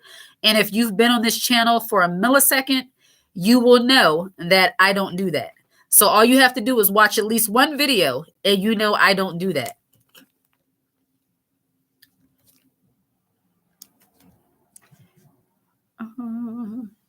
School district, what? My goodness. Bernica Smalls, you are so on point. This channel empowers me. So grateful you are here. My prayers are with you. I've learned to be happy in my own skin and treat others how I want to be treated. Absolutely. And thank you so much for that. I'm so glad that you're getting, benefit from this channel, Bernica Smalls. I appreciate you. They call me antisocial, self-absorbed snob simply because I do my job and go home. The antisocial bit. It's amazing how social you become with people who you actually want to be around. People who actually, want to be around you without drama. Yes, I've had that said to me before. You're so antisocial. Why are you so quiet? And like I've said in previous videos, it's because a lot of times when you assess the room and you know the people you're around and you know all they do is gossip and talk about people, you don't want any parts of that. See, classy women, not a classy look, because I think a lot of people with the invention of the internet, they believe that having class is having a bunch of bundles, having long eyelashes, having nails, all that kind of stuff. They look at that as class. Nothing wrong with those things, but class is deeper than aesthetic. Class is actually knowing how to conduct yourself as a woman. And when you do, when you know how to do that, you know how to read the room and assess the people you're talking to, and you don't interact with people who constantly talk about others. If that's your main source of conversation, a woman who is unbothered and able to enjoy her own company, she's not antisocial, she's anti-drama. She's for peace. And a woman who's like that will always be seen as antisocial because women such as myself, we'd rather be alone than to be caught up in drama. And when you're like that, you will be labeled as conceited, antisocial, a snob, all these different things. I've gotten used to it. I don't care. I'm keeping my peace. I'm not going to sit in a circle with hyenas and get caught up in drama. Not going to happen. Lovey, welcome to the channel. First time in 5 minutes, and I agree. Welcome. Welcome to the channel.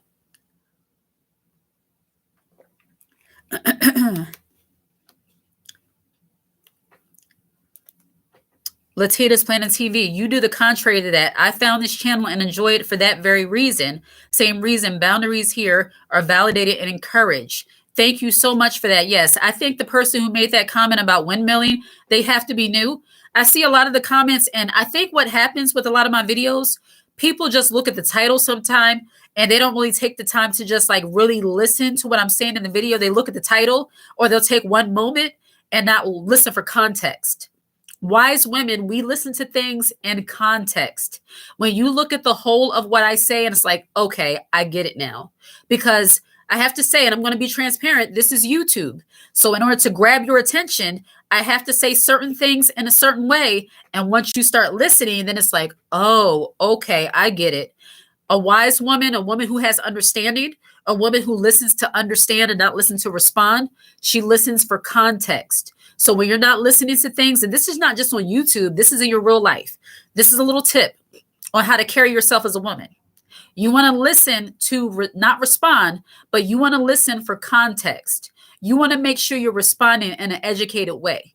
Because if you respond to somebody's tone, opposed to responding to actually what's being said, or if you just hear a excerpt of something and respond without the full context, that's going to make you look like a silly woman. And you don't want that. You don't want to look uneducated when you respond to something without really fully understanding its meaning.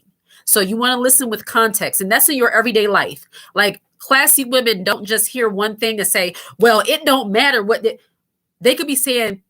You look beautiful, but, and you're like, but what? We're not those kind of people on this side. We listen for understanding. And even after understanding and you're like, I just don't vibe with it, then it's like disregard, whatever. I can't tell you how many videos and conversations in real life that I completely disregard. Like when they start going into things that I don't agree with or I don't like. I mean, I've had family members, they'll talk to me about certain things, giving unsolicited advice, and I just tap out. It's like they're still talking, but I'm thinking, you know what? I'm going to make some spaghetti squash with some salmon. Like they're talking to me, but in my head, I'm planning my dinner. I'm thinking about what I'm going to do for my channel. I'm thinking about going to TJ Maxx or Marshall's. Like I've completely zoned out. And I might give them a once in a while, or yeah, like I hear you. Yeah, that makes sense. But in my mind, I'm at the market. So classy women know how to tune out and tap out in a respectful manner and disregard the things that don't apply to them. Magdalena, Queen, you are speaking truth to power. Thank you so much for that. I absolutely try. Georgia Love, sometimes it's the type of person you're describing who won't get it. Absolutely. And, you know, I don't aim to really put down any woman. I put down that spirit. Jealousy and envy, that's a negative, wicked spirit. So it's not about putting down women. It's about putting down a certain behavior. I love all women, but if you're a jealous, envious hater, you could be harmful to me and others, and I'm speaking on it.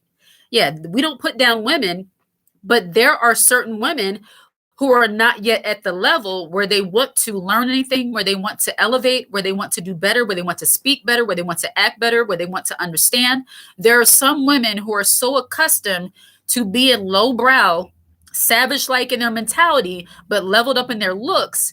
They just don't want to go any deeper than the superficial things that they see on the internet. And those kind of women, unfortunately, might not vibe with the things that I speak about because it's too deep. Like they want to keep things on the very surface level right now. Like I am how I am, accept me how I am. Well, you are what you attract a lot of times, you know? And that's unfortunate. Tamika Brown, thank you for sharing your input on things. I'm really enjoying your channel. Thank you so much for being here, Tamika Brown. And I'm so glad that you're enjoying the channel. Yes, it's just, a lot of women. I haven't had too many negative comments, but the women who get it, they get it. The women who don't, they don't, Misha, when I see in your video, people get offended by the title and probably never watched the video. And I think that happens not often. I don't believe often, but sometimes that does happen because they just see the title. And like I said, a lot of people, especially with the internet age and the clickbaity age and, people, the attention span being so short, a woman who's more wise, a woman who really likes to work on her personal development, she is able to train herself to listen to things that are going to help her. But somebody who's programmed to argue and they just look for things that they can refute, they look for things they can fight against, which masculine women tend to do those kind of things. They just look for things they can argue about. They will look at a title and take issue, Herd mentality, absolutely. Lovely Doll, I enjoy your content. You are very intelligent. People hate me for being myself. That's unfortunate. And thank you for the compliment. I think I do all right. I try my best to keep learning. And the experiences that I have and things I witness, I just share it with other women because I know that a lot of women are suffering in silence often because they're dealing with different things that people are trying to get them to believe are normal, especially when it comes to being around family members who are jealous, envious, and toxic. A lot of us, people try to play on our emotions because we are women, and especially if you're a more feminine woman, your emotions, a lot of people try to play on the fact that you are more nurturing, more kind, you might be more understanding, and they try to get you to see other people's point of view while disregarding yours. They want you to disregard your feelings in order to make somebody else feel good about themselves while you're hurting and suffering.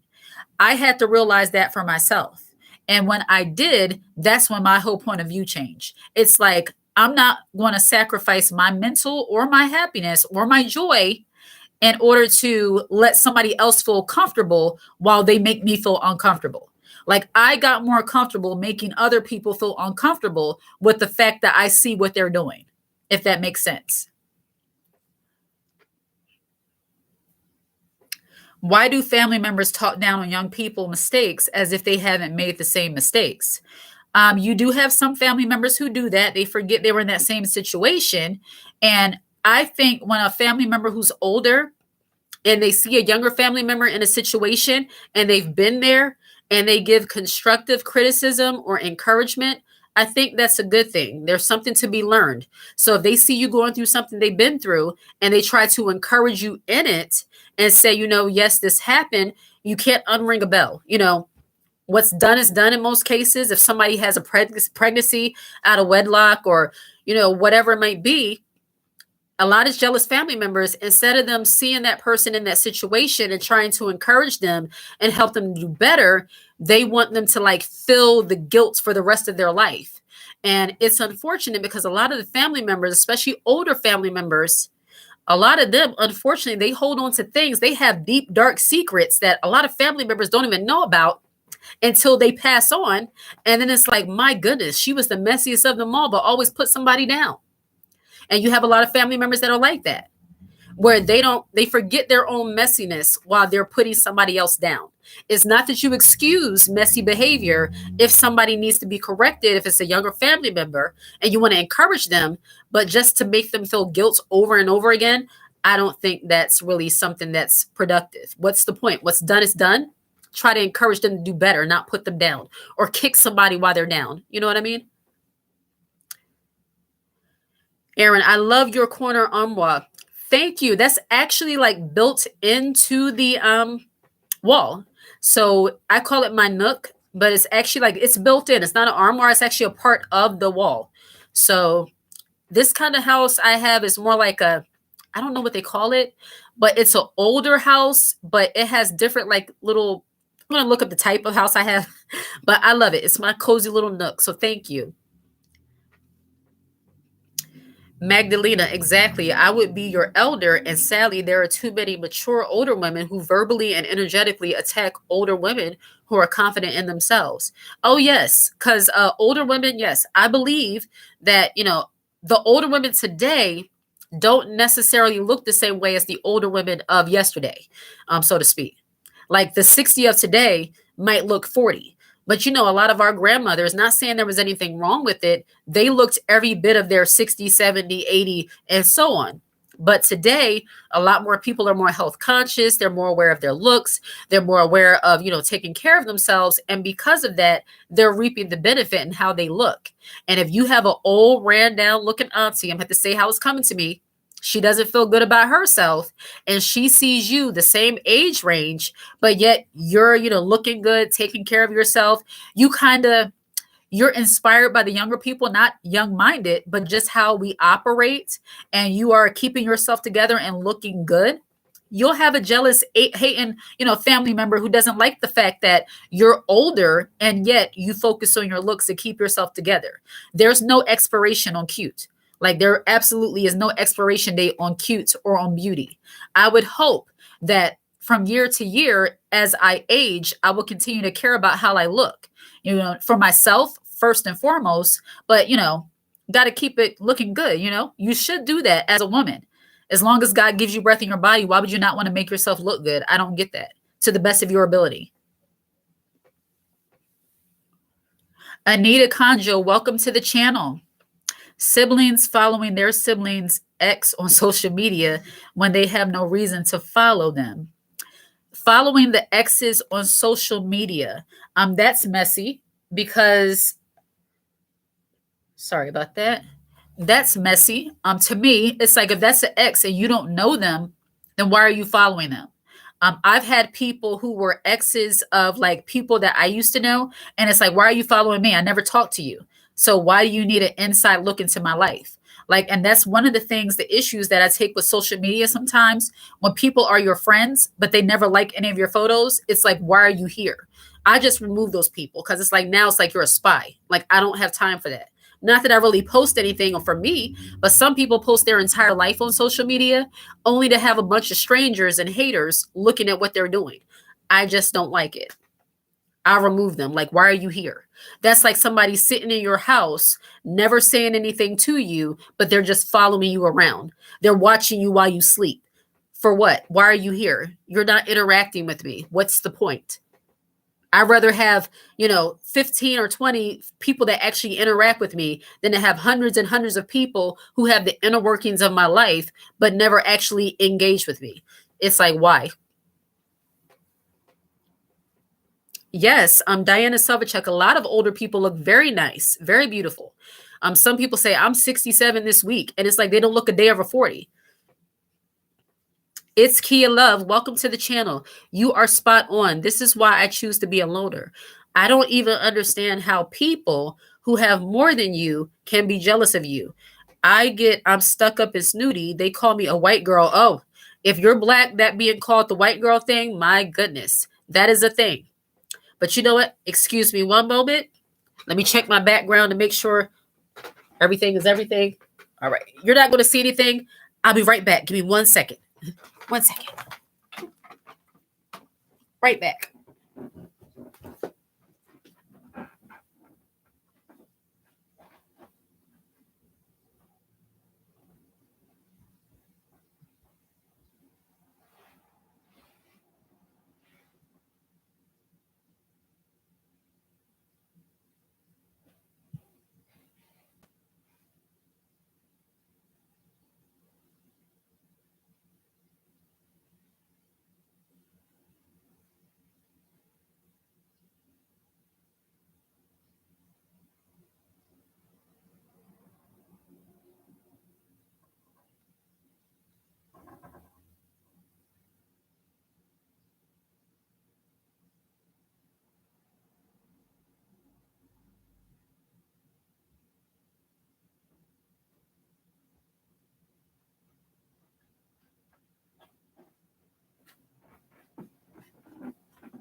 I am back. I am back. I tell you, the one thing about being a sinus sufferer is that you will feel congested often, especially when the air is too dry. So I just had to cut on my ceiling fan and blow my nose. So excuse me. I refuse to do that on this camera. I refuse. I love Annette Conjo. I love your channel and content, sharing your channel with other like-minded friends. Wonderful. And I'm so glad that you are here. Welcome to the channel. I'm so glad that you're getting value out the content. I appreciate you. Lovely Doll. I'm also a loner. Yeah, I mean, there's nothing wrong with being a loner per se. I mean, for me, I don't think I consider myself a loner. I'm just more introverted, which means I don't mind being by myself. I absolutely don't mind it. When I'm around people that I vibe with, I enjoy that very much so. I have conversations and we have a good time. I love that. But I also enjoy being by myself too. I've said that in multiple videos. So I stand alone a lot. I was never made to fit in. It is what it is. Nothing wrong with that. Yeah, I don't think, like when I was in high school, I don't think I really like fit in. But I had a few friends that, you know, I just wasn't one of those girls that was like always in everybody's face, like that kind of thing. I was more to myself, you know. I kind of, once I got to high school, I had the mentality like, I just need to do what I need to do so I can get out of here. So I kind of had that mentality. And I did make a few friends. And some of my friends, we actually worked together later in life. So, but nothing wrong with being a loner.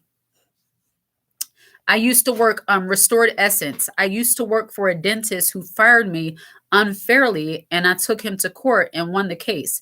My sister later went to get her teeth bleached from that same dentist. That's weird. Of all the dentists in the world, why would she go to somebody that you had to take to court and they fired you? Very odd. But see, stuff like that, I don't know. I really wish I had a way to explain it, but jealous, envious things, I don't know. I have no idea. That's very odd. Bridget, welcome to the channel. I was always introverted, but now I'm in a wonderful relationship. I had bad relationships, but I always left them. Well, wonderful. You left room for a good relationship. And even that too. The point of being introverted too. When you are a more introverted woman, when you're more reserved, when you're more to yourself, jealous, envious family members, somehow they will use that as a way of saying that, oh, you think you're better than us. You don't want to hang out with us. You don't want to go here with us. Why? Because you prefer to be by yourself and you don't feel like fighting. A lot of family members, they are messy, you know, and this goes for all families. Somebody has messy people. That's their right.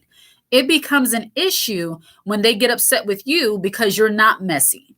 And this is where the jealousy and how you think you're better than somebody, because family members are often the ones who are good for saying those kind of things. When you don't partake in the same behaviors they do, when you actually have something to lose, they will have an issue with you.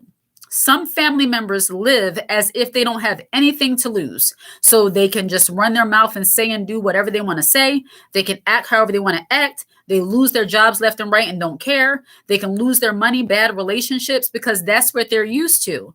Some people, the people who will often be jealous and envious of you, will often be those people who have nothing to lose. Those people who just live their life on a whim and don't care what happens. But when you begin to level up and you care about your life, you care about the trajectory of your life, you care about how it goes. You don't want a bunch of drama. You don't want a bunch of issues. You want to live at peace. You want to live freely. You want to get along with people as much as they get along with you. Some of your jealous, envious family members, they're not going to like that.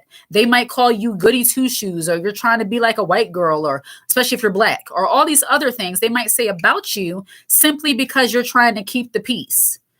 They might think you're a nerd and all these different kind of things, but yet they admire you. You're the one who is doing well in life. You're the one, they'll talk about you to other people behind your back, but yet they're in your face asking for money.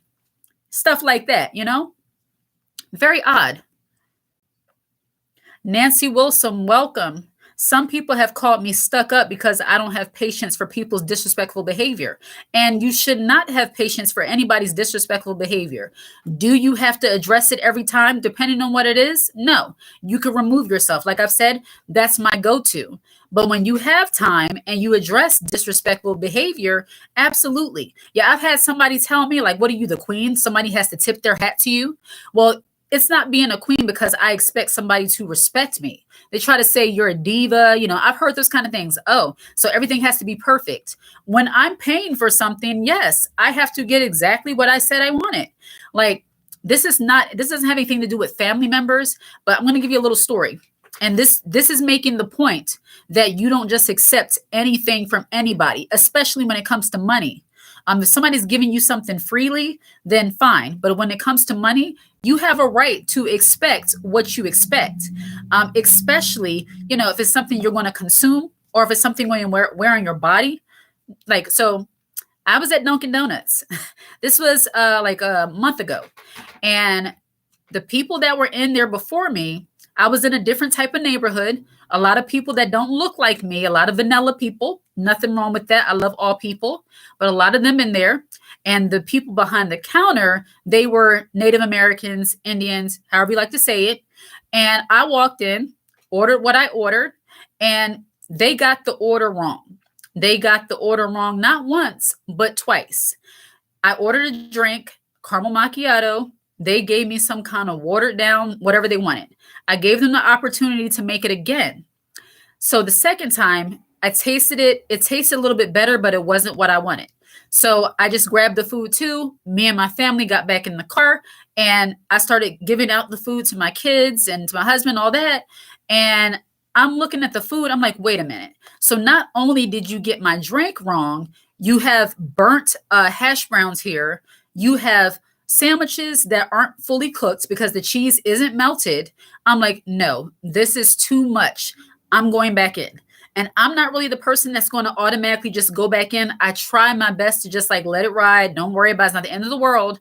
But the fact that when I walked into this establishment, number one, the gentleman was sweeping the floor without gloves on. And then he went behind the counter to take my order.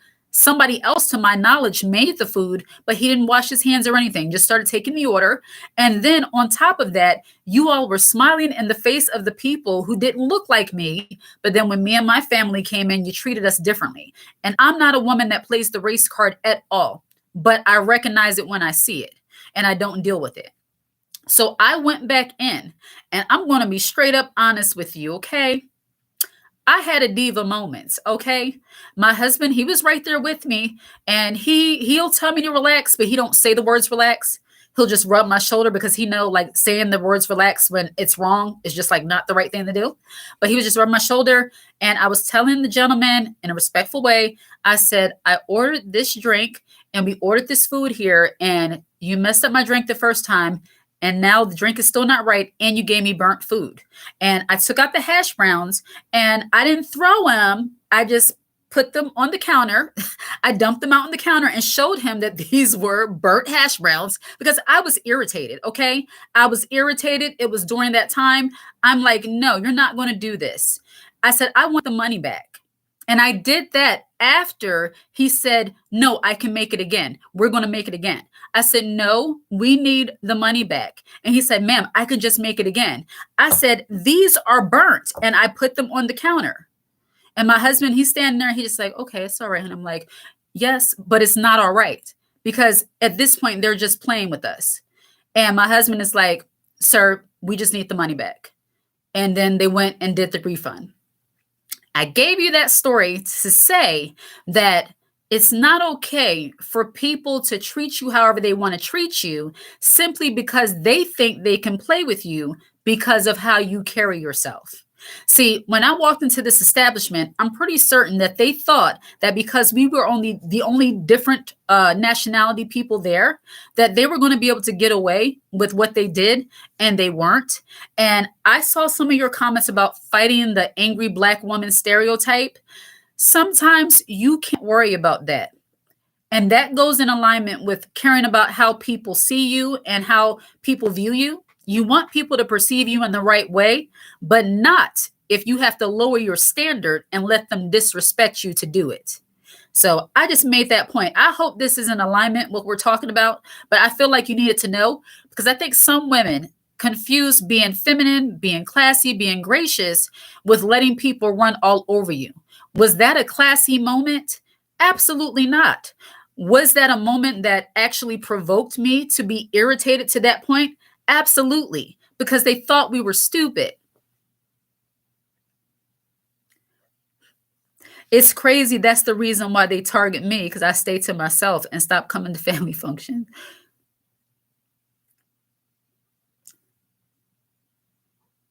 Yeah, that too. That's the reason why I didn't want it again either.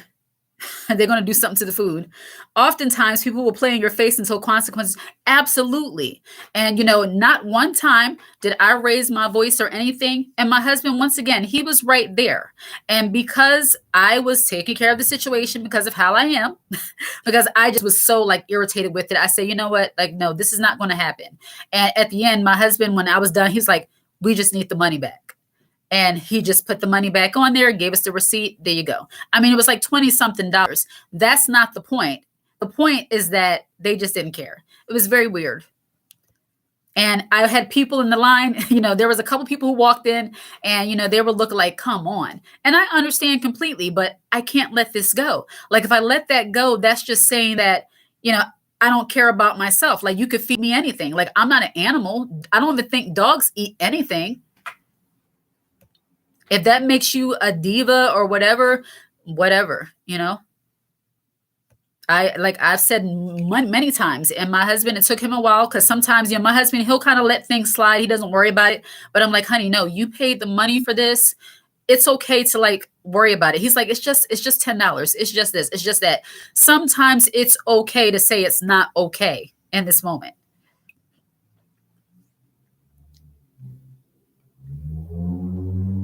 Absolutely, Bridget.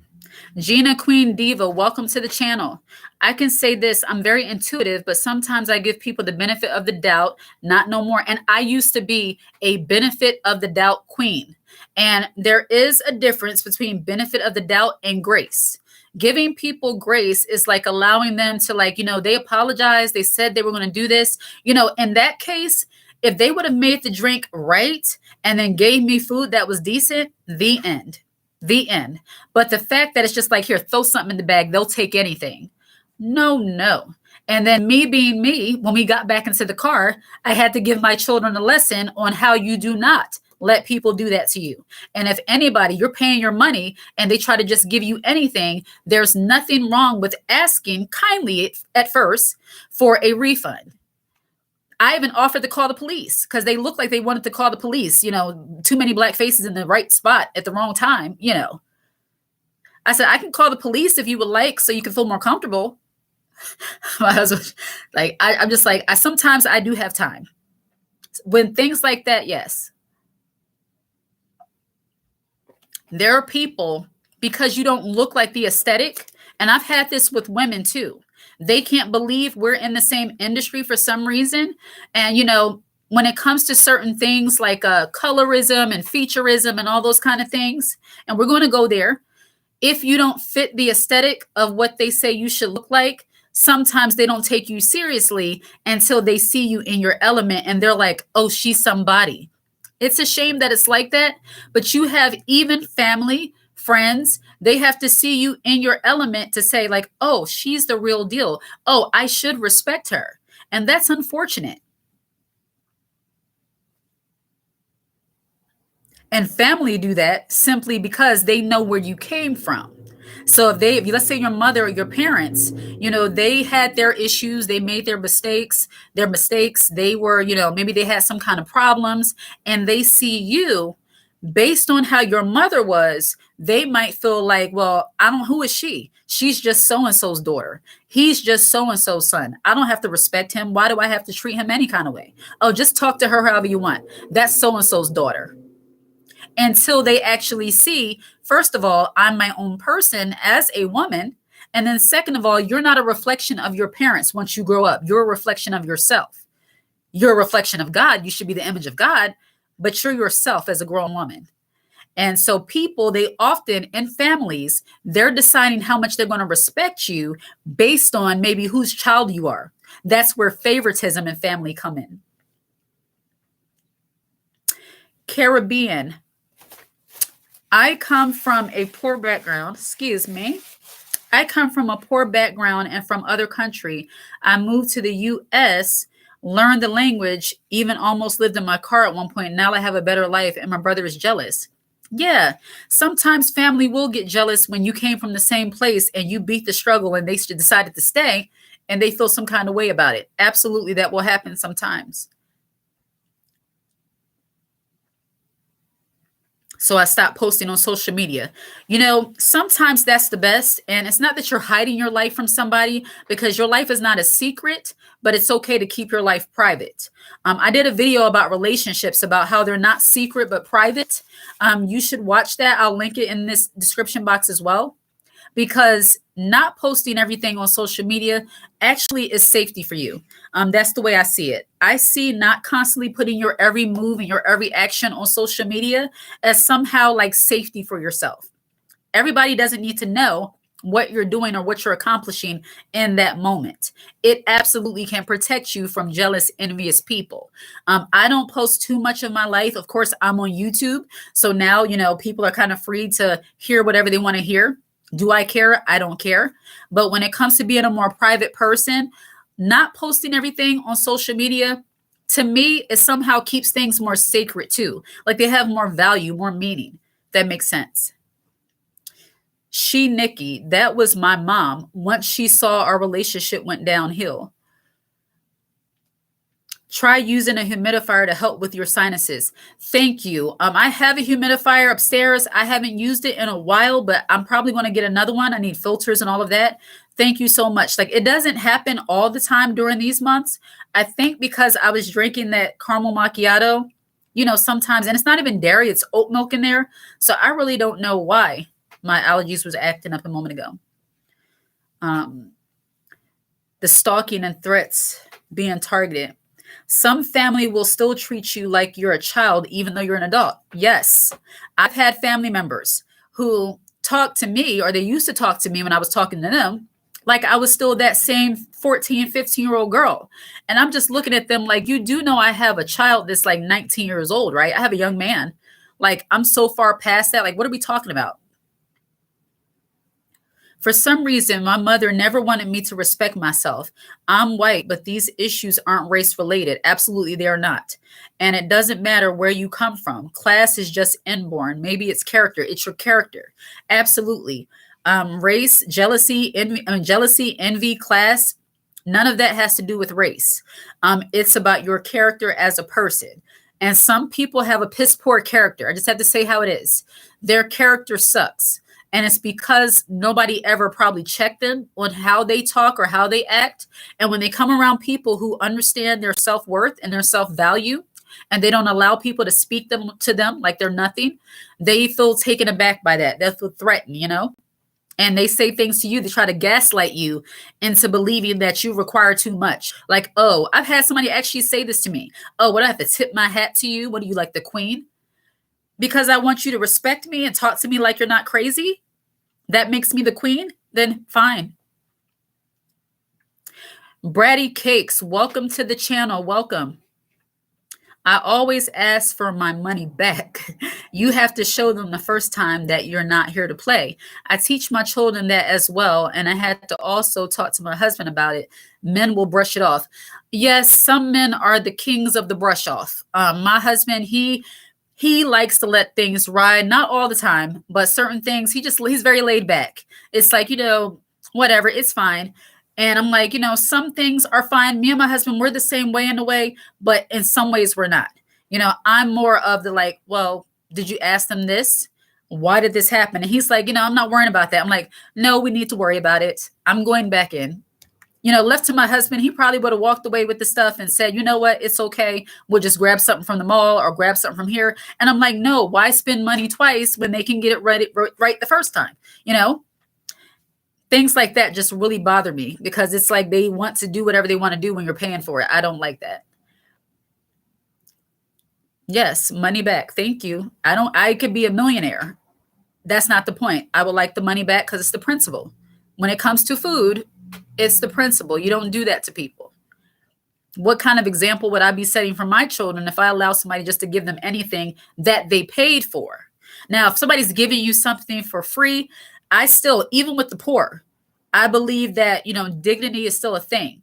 So even giving to the homeless, giving to the poor, I'm not just going to give them something that I wouldn't eat. And I've seen people who say they're giving to the poor, giving to the homeless, and they give them things that are expired. They give them things that, been sitting around forever. That's not right. Like, I don't do things like that. I still believe no matter if you're homeless, whatever, you still have dignity. Treat a person like a person. But especially when you're paying for something, oh no, you're not going to give me whatever you want to give me. That's not happening. But even with those, you getting it for free. If they give it to me for free, I can just throw it away. But no. Trinity, welcome to the channel. I deal with family who judge me because I'm over a certain age and unmarried and childless. I never wanted kids and had to tell them off. Yeah, a lot of shaming women because they're single and they don't have children. Believe it or not, it's not a command for every wife or every woman to be a wife and to have children. Like, I've never read that in scripture where it's a command or a law in the United States for every woman to be a wife, be a mother. It's perfectly fine being single. Perfectly fine being childless. I didn't choose motherhood. Motherhood chose me. And I thank God for it. I love my children. I absolutely love them. But there are challenges that come along with being a mother. There's challenges comes along with being a wife. I'm not one of those married women that's going to sit here and glorify marriage and motherhood as if it's the best thing ever. Every woman should do it. No, a certain type of woman can be a wife and be a mother. And that's not putting down women who are not wives or mothers. You have to have the wherewithal, the bandwidth, the patience, the fortitude, all those things to be a mother and a wife, especially when you have a child that's on the spectrum or has special needs. A mother, period, can be challenging. But when you have a child that's on a spectrum or has special needs, there's an extra level, I believe, of patience that God gives to a mother. They should not shame you for being childless or without a man. A man is not the value of a woman. Even as a married woman, that's not the value of who you are as a woman. I love my husband. Absolutely, I do. But I'm still my own person. We're one flesh spiritually, but my identity is not in my husband. And when I first started off as a wife, I very much so was trying to be that wife where it's like, I'm doing this, I'm doing that. I'm trying to prove my wifehood. But my husband began to respect me more when I started focusing on me and not so much on just catering to him. There's nothing written about catering to your husband, submitting one to another, but he's a man. Like, when I start letting him be a man, not letting him, but respectfully backing off and focusing on what I do and letting him focus on what he does, and we come together, things got a lot better. Trying to be like this Susie homemaker, act like everything is perfect, that's a lie. If you have a married woman that's saying to you, marriage is perfect, everything is wonderful, then that means they're supplementing their husband with somebody or something else, in my opinion. Only people who are using supplements, you're supplementing your man with something else. You're saying marriage is just absolutely wonderful. It's not bad. No, I'm blessed, but it has its challenges. Absolutely. Having to consult with another human being on something that should be basic, that takes a level of wherewithal and patience. Exactly, honk, honk. Yes. A man is not a plan. Absolutely not. So it's wrong for your Trinity, for your family to shame you because you're single and without kids. The one thing I will say,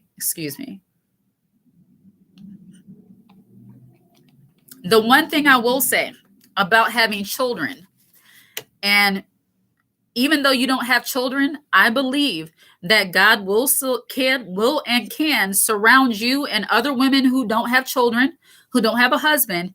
He can surround you with people that can be there for you and you could be there for them.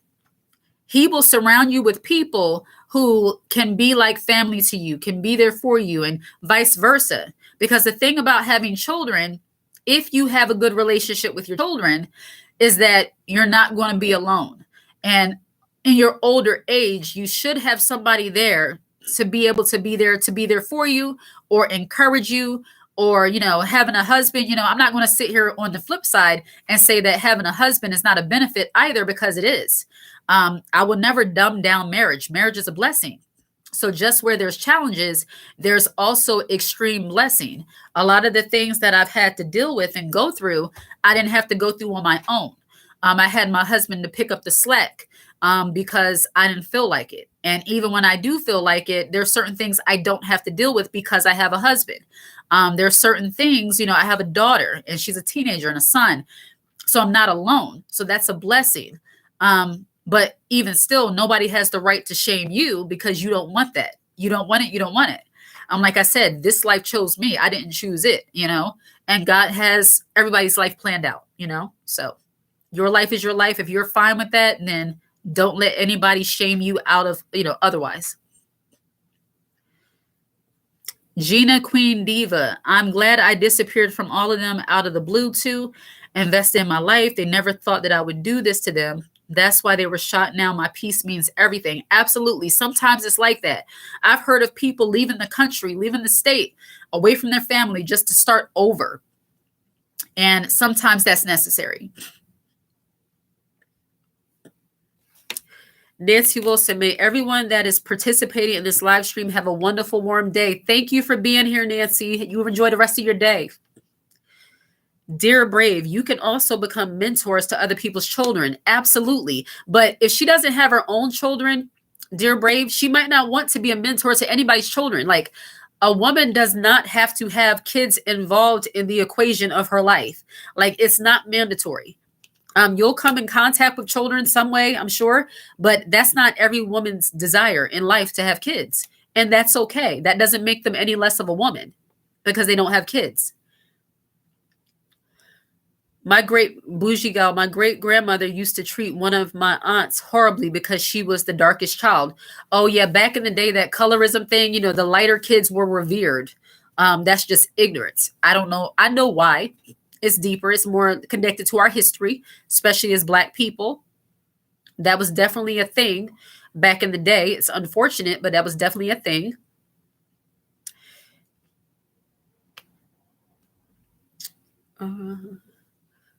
I wish I qualified for food stamps.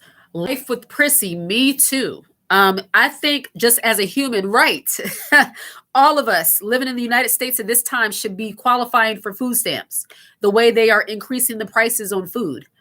Absolutely. If I qualified for it, I absolutely would get it because why not? Like, food is expensive. Things are expensive. You have a family. Look, why not? We all should. I wish I qualified. I appreciate you providing a safe space for us women to express the plan. There were no support groups like this during my time in the 80s and 90s who suffer from jealousy by family and coworkers. Magdalena, I'm so glad that you see it that way. Yes, I just, with me starting this channel and especially talking about these topics, I kind of knew that there are a lot of women, there has to be women who understand, some of the things I went through and that I know about. And I just decided, you know what, I'm going to go on YouTube because that's probably where the people are who really understand these things. Because sometimes trying to talk to your family members or people in your, let's say, real life, they might not take interest in these things. They might say things like some people on the internet say, why are you worried about that? Just go about your life. Who cares? Don't focus on them. Well, the issue with that kind of thinking is that you might not focus on that stuff, but that stuff is still around you and you're being affected. And if you're being affected by it, you have to talk about it. Or at least it helps you to know that there are other women around you who are aware and you're not like losing your mind. You have some women who are dealing with jealous, envious, weird acting family members, friends, coworkers, and they think they're alone because nobody ever told them this stuff is not normal. Nobody ever told them that, it's crazy what they're doing to you and you don't have to tolerate it. You just sit there and sit around the circle with people who's putting you down because you think it's normal. And when somebody starts speaking up saying, sis, no, it's not normal. You have to have more self-worth, increase your self-esteem, increase your faith to know that you don't need them people or you don't need to be around them as often. Then you start thinking a little different.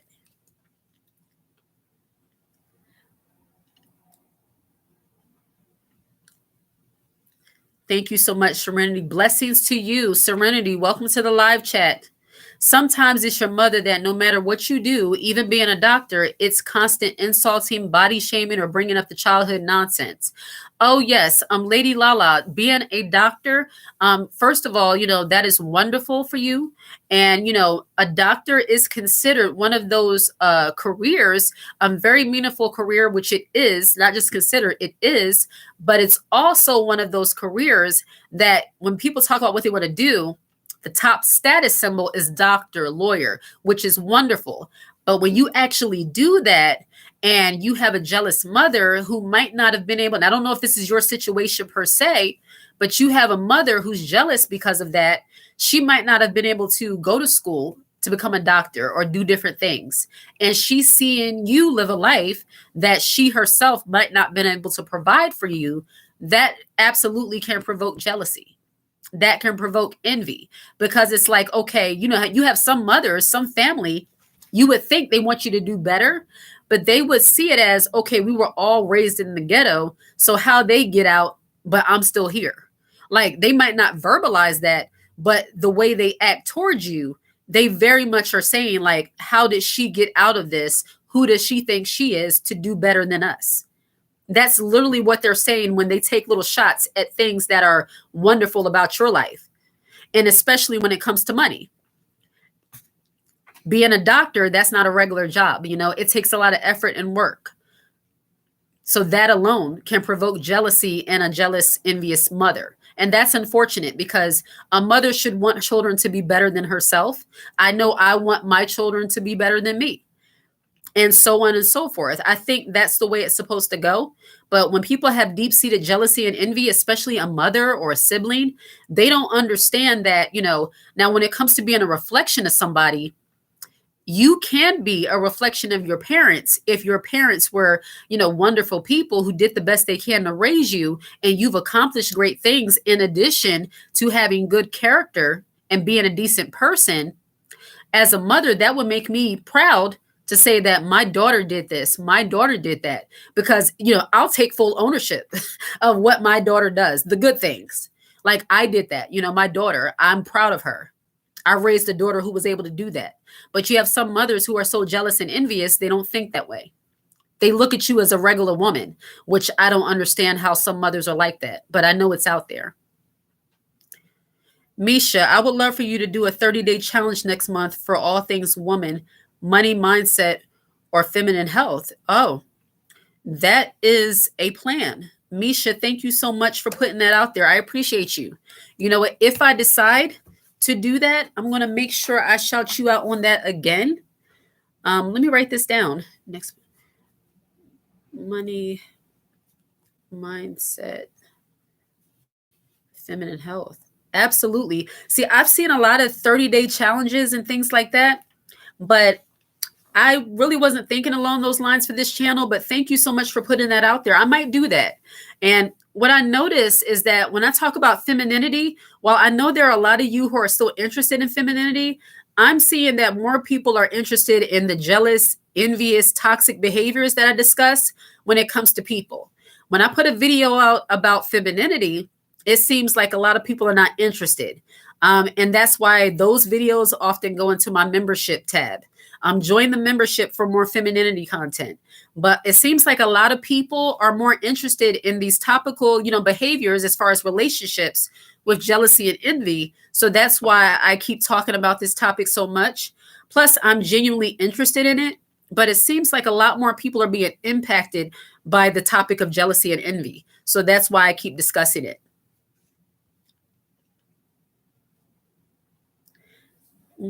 Dear Brave, I agree. I'm just saying that because as a child-free woman, kids are attracted to me. They're usually smiling. Medical is my friend's career, but her and I go through the same. It's never enough. As for me, I have to achieve a lot, and it's not seen. You don't have to do anything, Lady Lala, and I just have to say it how it is. You don't have to do anything. I'm assuming you're a grown woman, and we have to get out of that mindset of what we have to do for other people. Unless it's your child, you don't have to do anything for anybody. You do what you decide to do. Some people, and I can tell by some of the comments that a lot of you, and not of any fault of your own, you're accustomed to living for other people. You're accustomed to living to make other people feel okay, feel happy. And that's not your job. The only thing I used to have a teacher, old business technology teacher, she would say, the only thing I have to do is stay black and die. And I'm like, why do you always say that? And it's because it's true. That's the only thing she absolutely has to do. She doesn't have to do anything else. We always have a choice. I think for us as women, especially when you have that more, you're in your femininity, you're more nurturing, which is great. And you desire to see people happy and pleased. You want to make a comfy home, comfy environment. You want people to feel good. But the issue is when you don't have that imbalance, you do that to your own demise. You do that in a way that hurts yourself. And that's the mode I got out of. The only people I necessarily have to do things for are my children. And they're getting up in age where certain things I don't necessarily have to do for them. I have to make sure they eat, they're fed, and they're clothed. They eat and fed is the same thing. I have to make sure that they eat, they have clothes, and there's a roof over their head. That's what we have to make sure that we do. Anything else, they're their own person. They have to develop into making their own selves comfortable and happy,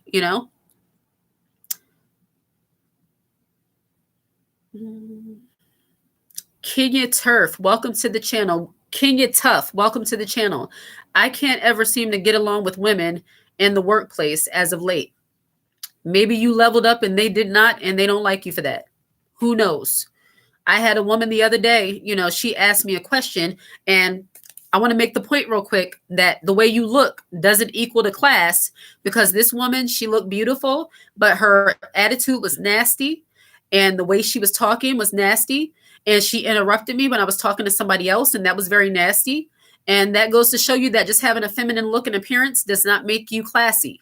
Classy is knowing how to wait your turn to speak and at least saying, excuse me, if you need to get somebody's attention. I was working with another person in front of me, and she's off to the side.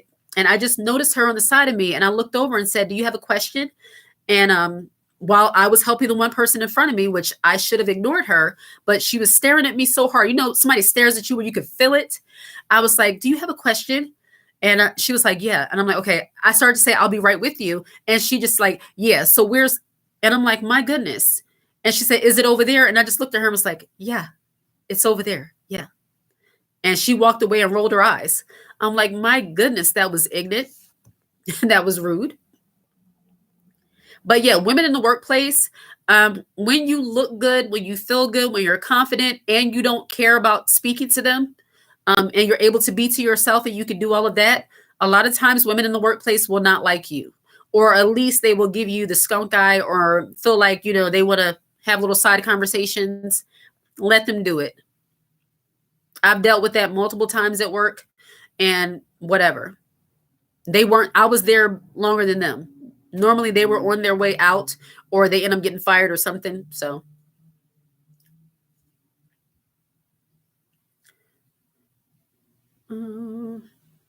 I'm so happy I found Miss Henry. Welcome to the channel. I'm so happy I found this channel. My oldest daughter made fun of me saying that I dress like I'm always on vacation. What's wrong with that? I mean, I don't know what that means. Do you have like dresses, sundresses, beach hat? Like, I don't know. Because being on vacation, where's the downside? I don't understand. When people are jealous, they just say things that don't even make sense. Like, oh, you always look like money. Oh, you always chase. Okay. Opposed to what? Being broke? I always look dressed up, opposed to looking dusty. Like where's the issue? Where's the insult in what you're saying? Like, where's the insult? I don't understand.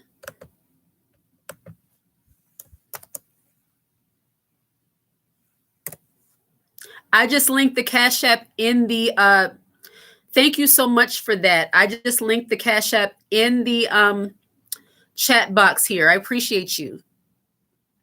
Yeah, my Cash App is $ all things woman 1. So if you want to leave a Cash App, you can. I'm not asking. Somebody just asked me, Misha. I appreciate you. It's actually pinned to this chat. So I appreciate you. But yeah, people when they're jealous and envious, they use things that are not insulting to try to insult you. Saying you look like you're on vacation all the time, that's like saying you look like a woman who's not ran down and tired, which is not an insult. I don't understand. I do dress classy. Awesome. As you should. And you don't have to spend a lot of money to dress classy or to at least keep yourself together as a woman. You can have certain pieces that you absolutely love, and you just know how to mix them up and combine them in a way that makes you feel comfortable and makes you look good. I'm in the phase of life where I like to look cute but comfortable. Unless I'm going somewhere, I want to be comfortable but also cute. I go for that I don't know how to say it. Like, girl around the way kind of look, not around the way, but like girl next door look, going to the library kind of look, like cute, just girl around, I like to look like that. I wear dresses a lot of times when I go out. Sometimes I wear jeans with like a cardigan and shirt. But class is really more so not just a look. Some of the colors you wear and stuff like that as a woman, I like wearing lighter colors for the most part. If I do wear a darker color, it's going to be underneath of my clothing. But it's so much deeper than looks. You could be classy in jeans and a t-shirt. But I really like to wear things that are more feminine so that people clearly see that I'm more of like a feminine woman. Thank you so much for the chat, for the super chat, Silky Daniel. Thank you so much. I appreciate that. Yes. Life with Prissy. I had the same issues with sisters at work, but male executives would stop me and compliment me. Let me see. And compliment me about dressing professionally. Absolutely. Yeah, when a woman is not accustomed to caring about how she looks and she comes to work looking any old kind of way, thank you very much, Misha. I appreciate you. The link didn't work. That's so odd. Let me see. I'm going to see if I can just type it. But yeah, a woman who looks professional at work, some women, they just roll out of bed and come to work and they don't care about how they look. You said, I got it. Okay, wonderful. Thank you very much. I appreciate you. Got it. Awesome. Thank you. Yeah, the women who just come to work or come anywhere looking like they just rolled out of bed, when they see a woman who, essentially put some kind of effort into her look, if they're jealous and envious, they will feel some kind of way. Now, all women don't care about these things. If a woman is not jealous and she sees somebody looking how they look, she minds her business. The link says not found. Wait a minute. Hold on one moment. Allow me 1 minute. So I'm going to link it in the description of the video at the end. But yeah, it's actually pinned to this chat. So I appreciate you. Yeah, the Cash App link is actually inside of the link of the bio of the channel too. So if you want to support this channel, support me directly. You're supporting me, but support me directly. You can always send a Cash App to me directly. I appreciate that. But yeah, a woman who just rolls out of bed and just goes out into the public, if she's jealous of other women, that could be, some people say that's confidence. Walking around wearing a bonnet is confidence. To me, I don't like that look. But yeah, it does in a way take some level of confidence to walk outside looking like who did it and why and not care. That's your right as a woman, as a person. If you feel comfortable that way and you don't hate on other people who take care of themselves, that's perfectly fine. The issue is with women who are jealous and envious, and yet they don't put any effort into their own look. They just mistreat you. It's like they expect, instead of them leveling up, they expect for you to dumb yourself down for them to feel comfortable. I don't do things like that. Absolutely not. It's very weird. Thankfully, most of the work environments that I work in, all of the women are cute, or all of the women are at least putting an effort into how they look. So I don't feel like I'm doing more than anybody else because everybody pretty much is looking pretty good, doing the best they can with what they have, and that's like the work environment that I have been in for the past couple years. It's so different than what I've ever experienced because being around a bunch of women, especially I have to say how it is, Black women who actually are getting along and actually, not doing too much hatery and foolery. My goodness, it's like I'm a unicorn,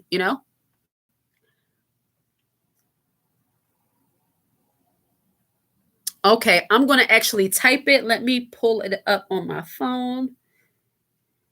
Yeah, but that kind of stuff, I can't. Like, who has time? Okay, I think I know the reason why it wasn't working because I probably posted it wrong. I'm posting the Cash App wrong. What is wrong with me? Let me see.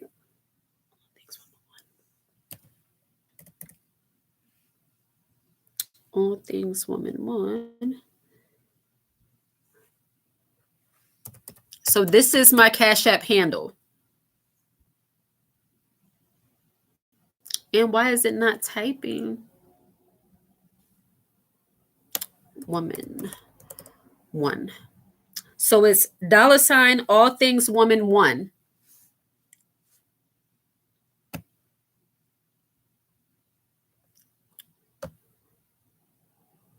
That should work. Thank you. I am a lover of perfumes. $ All Things Woman One. Because I changed it a while ago too. $ All Things Woman One is my Cash App. I just put it inside of the chat. Inner Alchemy Stone, welcome to the live chat. And can you talk about cousins that copy you and compete with you in absolutely everything? Is that normal? That possibly can be. It's not normal to do it, but it happens. As far as cousins, like I don't really, looking like you're lazy. Absolutely. It depends on to what extent, because, flattery, if they're just like they admire your style and they give you credit where credit is due, you can let them know I don't necessarily like that. But you can also tell them, if they're admiring your style, then, that's flattery, especially if they're younger than you. Are you still recording? Yes, I am. I am a lover of perfumes. My daughter was just upset because I refused to go out with her when she wears a bonnet. You know, there's a standard, because not that you are the people you hang out with, but if somebody sees you with somebody who looks like they're unkept, and I'm not saying you should worry about how other people think, especially this is your daughter, but it depends on where you're going. Like if she knows you're going out to a restaurant, you're going out to a place that doesn't warrant her wearing a bonnet, she should kind of respect herself enough to know to not do that. That's just the way I see it. I know that's a hot button controversial issue with a lot of people. They just must wear their bonnets outside. I don't get it. But another part of just being classy and feminine and really, being dignified, and a lot of women unfortunately are not dignified. They just don't care about how they look. They just a little bit lazy, and that's not great. Awesome, awesome. Thank you. Thank you, Misha. My mother tried to take my boyfriends and talk bad about me with them to sabotage my relationships. She also called to all the companies I work for. That's some kind of deep-seated, rooted jealousy there. I'm so sorry that you go through that. That's very odd. Very odd. Are you on lunch? Because he texted me.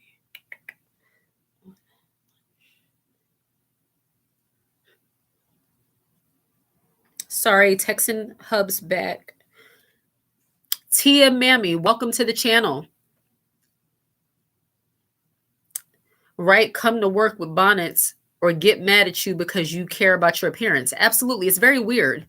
And it's very childish also. I think once you pass the age of 30, worrying about what another woman wears or, being threatened by what another woman wears, you shouldn't even worry about those kind of things. If you're here to work, why does it matter to you what another woman has on? It just foolish. Even if the woman comes with her bonnet, that might make you feel like she just don't even care. But even still, that's none of your business. Let her look. She want to look rusty because people are going to treat you how you look. And unfortunately, we live in a society that goes on appearances. So if you carry yourself in a way, and I know this from trial and error, the more dressed up I look, the more people kind of respond to me differently. They respond to me in a positive way. But there were times in the past where I would go out of the house looking like who did it and why. And people are more reluctant to give that respect. It's unfortunate, but unfortunately, human beings, that's how they operate. I go out with a dressed or at least kind of dressed up and all of that. Men and women alike want to hold the door open for me, and they're saying good morning and hello and all of that. But if you look all disheveled and you're carrying yourself like you just came off the streets, then people kind of look at you and treat you that way, unfortunately. I'm not saying it's right. I'm just saying your appearance matters, you know?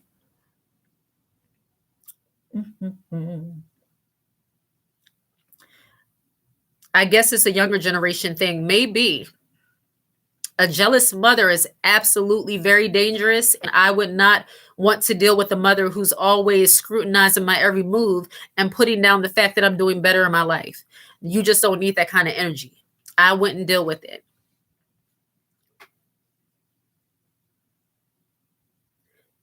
1250.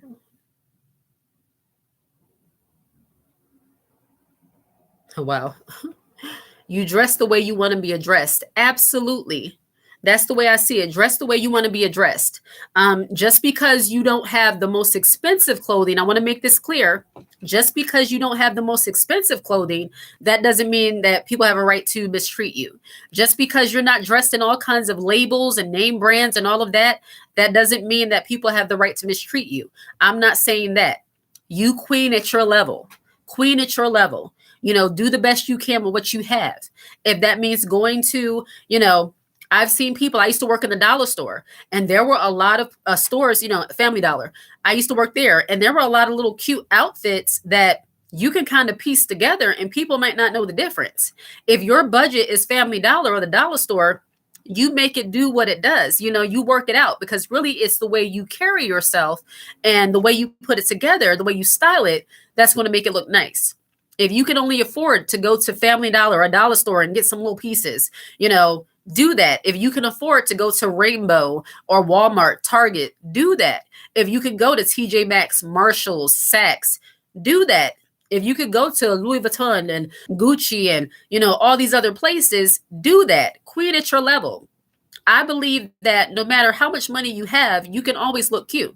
I was the queen, and I still go to Rainbow from time to time and get me those, especially during the summer months, and get me those nice little maxi dresses and bodycon dresses. The real tight dresses, I mainly wear those in the house, because I'm kind of like, I got out of the phase of wearing the really, really tight dresses outside. I just don't like that kind of attention. So when I'm outside, I'll wear like one of my dresses from like TJ Maxx, Marshalls, or something like that, Saks, because I like the more free flowy look.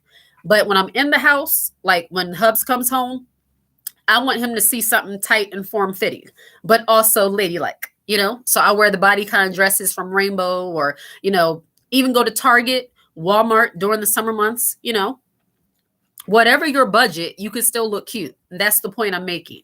Even when it comes to your hair, if you wear extensions, if you wear wigs, me personally, I like a lot of synthetic wigs because it looks more so like it came out of my head. I don't want my natural hair. For me, do whatever you want. But if you have kinky 4C hair and you have leave out and you're wearing this straight 3A type hair, it doesn't look natural. Queen at your level. A lot of synthetic wigs are very beautiful and they look more natural. I like more natural looking beauty. But you don't have to spend $400 on a wig. That's the point I'm making. You don't have to spend $500 to $1,000 on braids, on different things. For a long time, I was doing my own braids. I can still do it. I just don't feel like it. you know? But before you did anything with your life, they were nothing but nice. Yeah, haters normally are like that. Before you level up, when you're down bad, and I said that earlier on in the stream, if you go back and watch the replay, I spoke about how a lot of people can only receive you when you're down bad. And when you're no longer doing that bad in life, when you're leveling up in some way, now they don't like you. They prefer you to be the pitiful family member, the one that always needs something. The one that's not really doing much with their life, just hanging around. They like that for you because it gives them something to talk about. But who wants to have coffee table talk about a woman who's making money and minding her business? Nobody. Except for a hater.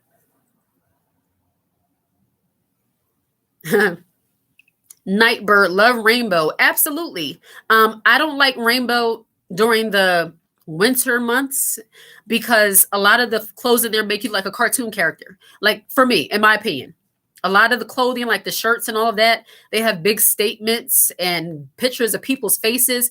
I'm out of the face. Unless you're a teenager, that's fine. Like teenagers, like my daughter can still do rainbow. She'll go in there and get some jeans that's kind of ripped and all of that and has different sayings like cute today and tomorrow and all of that kind of stuff. But I'm 30 something years old. I'm not wearing like a person's face, on I just, for what? It makes you look very cartoonish. And as you level up, you want to develop your own style as a woman too. You don't want to develop like being a part of the trends. You want to wear things that make you look good, things that you like, which might be different than what you see out here in the stores or what everybody else is wearing.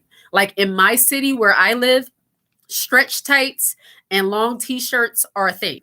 Everybody is wearing athletic gear, like stretch tights. Everybody go to stretch pants. I'm like, your regular pants shouldn't be tights, like regular tights. I don't understand, but I get it. It's just not for me. Yeah, rainbow, they have very cartoonish looking things. But during the spring and summer months, some of the nice dresses they have, beautiful. I got a lot of the bodycon dresses, maxi dresses. They are very nice. But all of those cartoon characters they be having on them shirts and them ripped up acid wash jeans and all that. Oh no, they can keep that. And the shirts I go in when I shop, I always feel for like texture because I'm like, it feels like paper. Like the shirt feels like if I wash it one time, it's going to be very itchy because I just can't do that. Like the quality matters to me too. So I'm not going out spending hundreds of dollars on one shirt, but I will spend like, $60 or $70 on something that's going to be decent, that's going to last and feels good on my body. Like I'm not going to spend money for something. Yeah, it's $5 and I can tell because I'm itchy. Like, no, no. New subscriber, I'm here for the message before I go to work. Welcome to the channel. I appreciate you for being here. I can't make out your name. It's in a different kind of font that I can't make out, but I am glad that you are here. Yeah, rainbow is wonderful. I mean, even during the summer, they have some cute sandals too. This is a little bit of a spiel on rainbow, okay? Rainbow has cute sandals too. During the summer months, I will go into rainbow and especially for my daughter, get some cute sandals, get the little dresses, especially if we're going to the beach and you don't care about something that you're going to just mess up in the sand anyway. Why are they racing down the street? My goodness. Get you some cute sandals and dresses that you don't care about messing up in the sand because it only costs $10 anyway. And, rainbow, get you some cute beach bags and, glasses. Yeah, rainbow is good for that kind of stuff. But your everyday wear that you're going to be wearing like multiple times throughout the year, it's not going to last that long. Those bodycon dresses, they will last that long. But the regular stuff, it's just not going to last.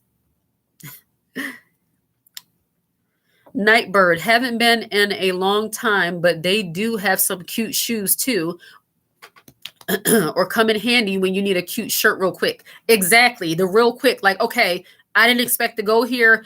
I need some like shoes and something else real quick. Yes, that's a real quick store. But just to say this is my wardrobe for the year, no. That's going to be your wardrobe for like 5 minutes. Certain things, other than the dresses. And normally that stretchy bodycon material, those last for a while. Many dresses that I used to wear from them, like in my teens and early 20s, they started to become my around the house dresses. My cooking dresses, cooking but looking cute dresses. Absolutely. Rainbow for the crew. I don't know how we got on rainbow, but yes, rainbow, if you hear this, absolutely send me some bodycon dresses. I will, yes, because we have some rainbow people here. I love rainbow dresses. But yes, jealous, envious people will even hate on your rainbow dress, the way you dress it up. It's not about money. It's about how you do what you do sometimes. Jealous, envious people, it's just your entire outfit can be $30 and they could have on hundreds of dollars worth of things and still hate on you simply because you wear it well. Because it's not about the clothes, it's about your demeanor. It's about the way you carry yourself as a woman. You don't have to spend a lot of money. It's your character that radiates on the outside. Gave up driving. Why would you do that? My husband just said that somebody gave up driving. I'm like, okay, so now they have a chauffeur, or like what happens now? I don't know. Thank you so much for the Cash App, Misha. I just received it. I appreciate you. Thank you. 100%. My name is Jamisha. Thank you so much, Jamisha. I appreciate you. Thank you for subscribing. I'm so glad that you're here. Yes. So when it comes to the workplace, yes, you don't have to have on high end things for somebody to hate on you or be jealous of you. Some people, they're just like that because it's less to do with what you have on and more to do with how you are and who you are as a person. And that's why jealousy and envy is so dangerous. Yes. But I am about to wrap up this live chat. If you have not gotten the book, How to Be a Feminine Woman, the Blueprint, I suggest you do that. The link is in the description box. Girl on Girl Wars, a book on jealousy and envy amongst women. Get that book. And also How to Detox from Toxic People. I created that book a while ago, so get that book. All of the links for these books are in the description box. If you would like to support me directly through Cash App, I absolutely appreciate you all contributing to this womanhood work. I love what I do, but this is still work. Or waiting for you all. This is still work, and I appreciate it. I love it. I like what I'm doing. So if you ever want to support me directly, my Cash App link is always in the description box of each video, and it's linked to the description box of the channel. I appreciate absolutely all of you. Stevan Harris, a licensed therapist, can help you understand and manage your jealous feelings. More importantly, and I don't knock therapy, but God can help you control your jealousy and envy, because as much as you need to manage it, you need to cut it from the root, and only God can do that. So absolutely see your therapist, see your counselor, but get to the root of the thing by getting rid of it and not being a hater. I will watch the replay. Thank you. You're welcome. Love you, Lovey. I appreciate that. And again, you can support me directly through Cash App. It is linked. It is $ all things woman one. That is my handle. How to Be a Feminine Woman, the Blueprint. Get that book. I love that book, and I love that for you. 8 power pack chapters that are going to help kickstart you to just focus more on your femininity. And then Girl on Girl Wars, book on jealousy and envy amongst women. Thank you so much to all of you who have purchased that book. I hope that it really encouraged you and help you to stay, encouraged while you deal with haters, and give you more of an understanding of why sometimes people are like that it's not you. Oftentimes it's them. And then How to Detox from Toxic People. That will help you to kind of detach from feeling like it's your job to make everybody feel okay while they disrespect and disregard you. All right. Enjoy the rest of your day. I'm going to try my best to get out a video this week. More than likely, it will be posted, if not tomorrow, on Thursday, Friday, and I will be going live more often, because I feel like I want to do more interacting with you all. I like seeing your responses in real time, so expect a lot more live chats. All right, and I believe it was Misha that gave me that idea about the 30-day challenges. I absolutely am going to start doing that. That is going to be so much fun. Thank you for giving me that idea, and stay tuned for that too. All right. Enjoy the rest of your day. I appreciate you all. Take care.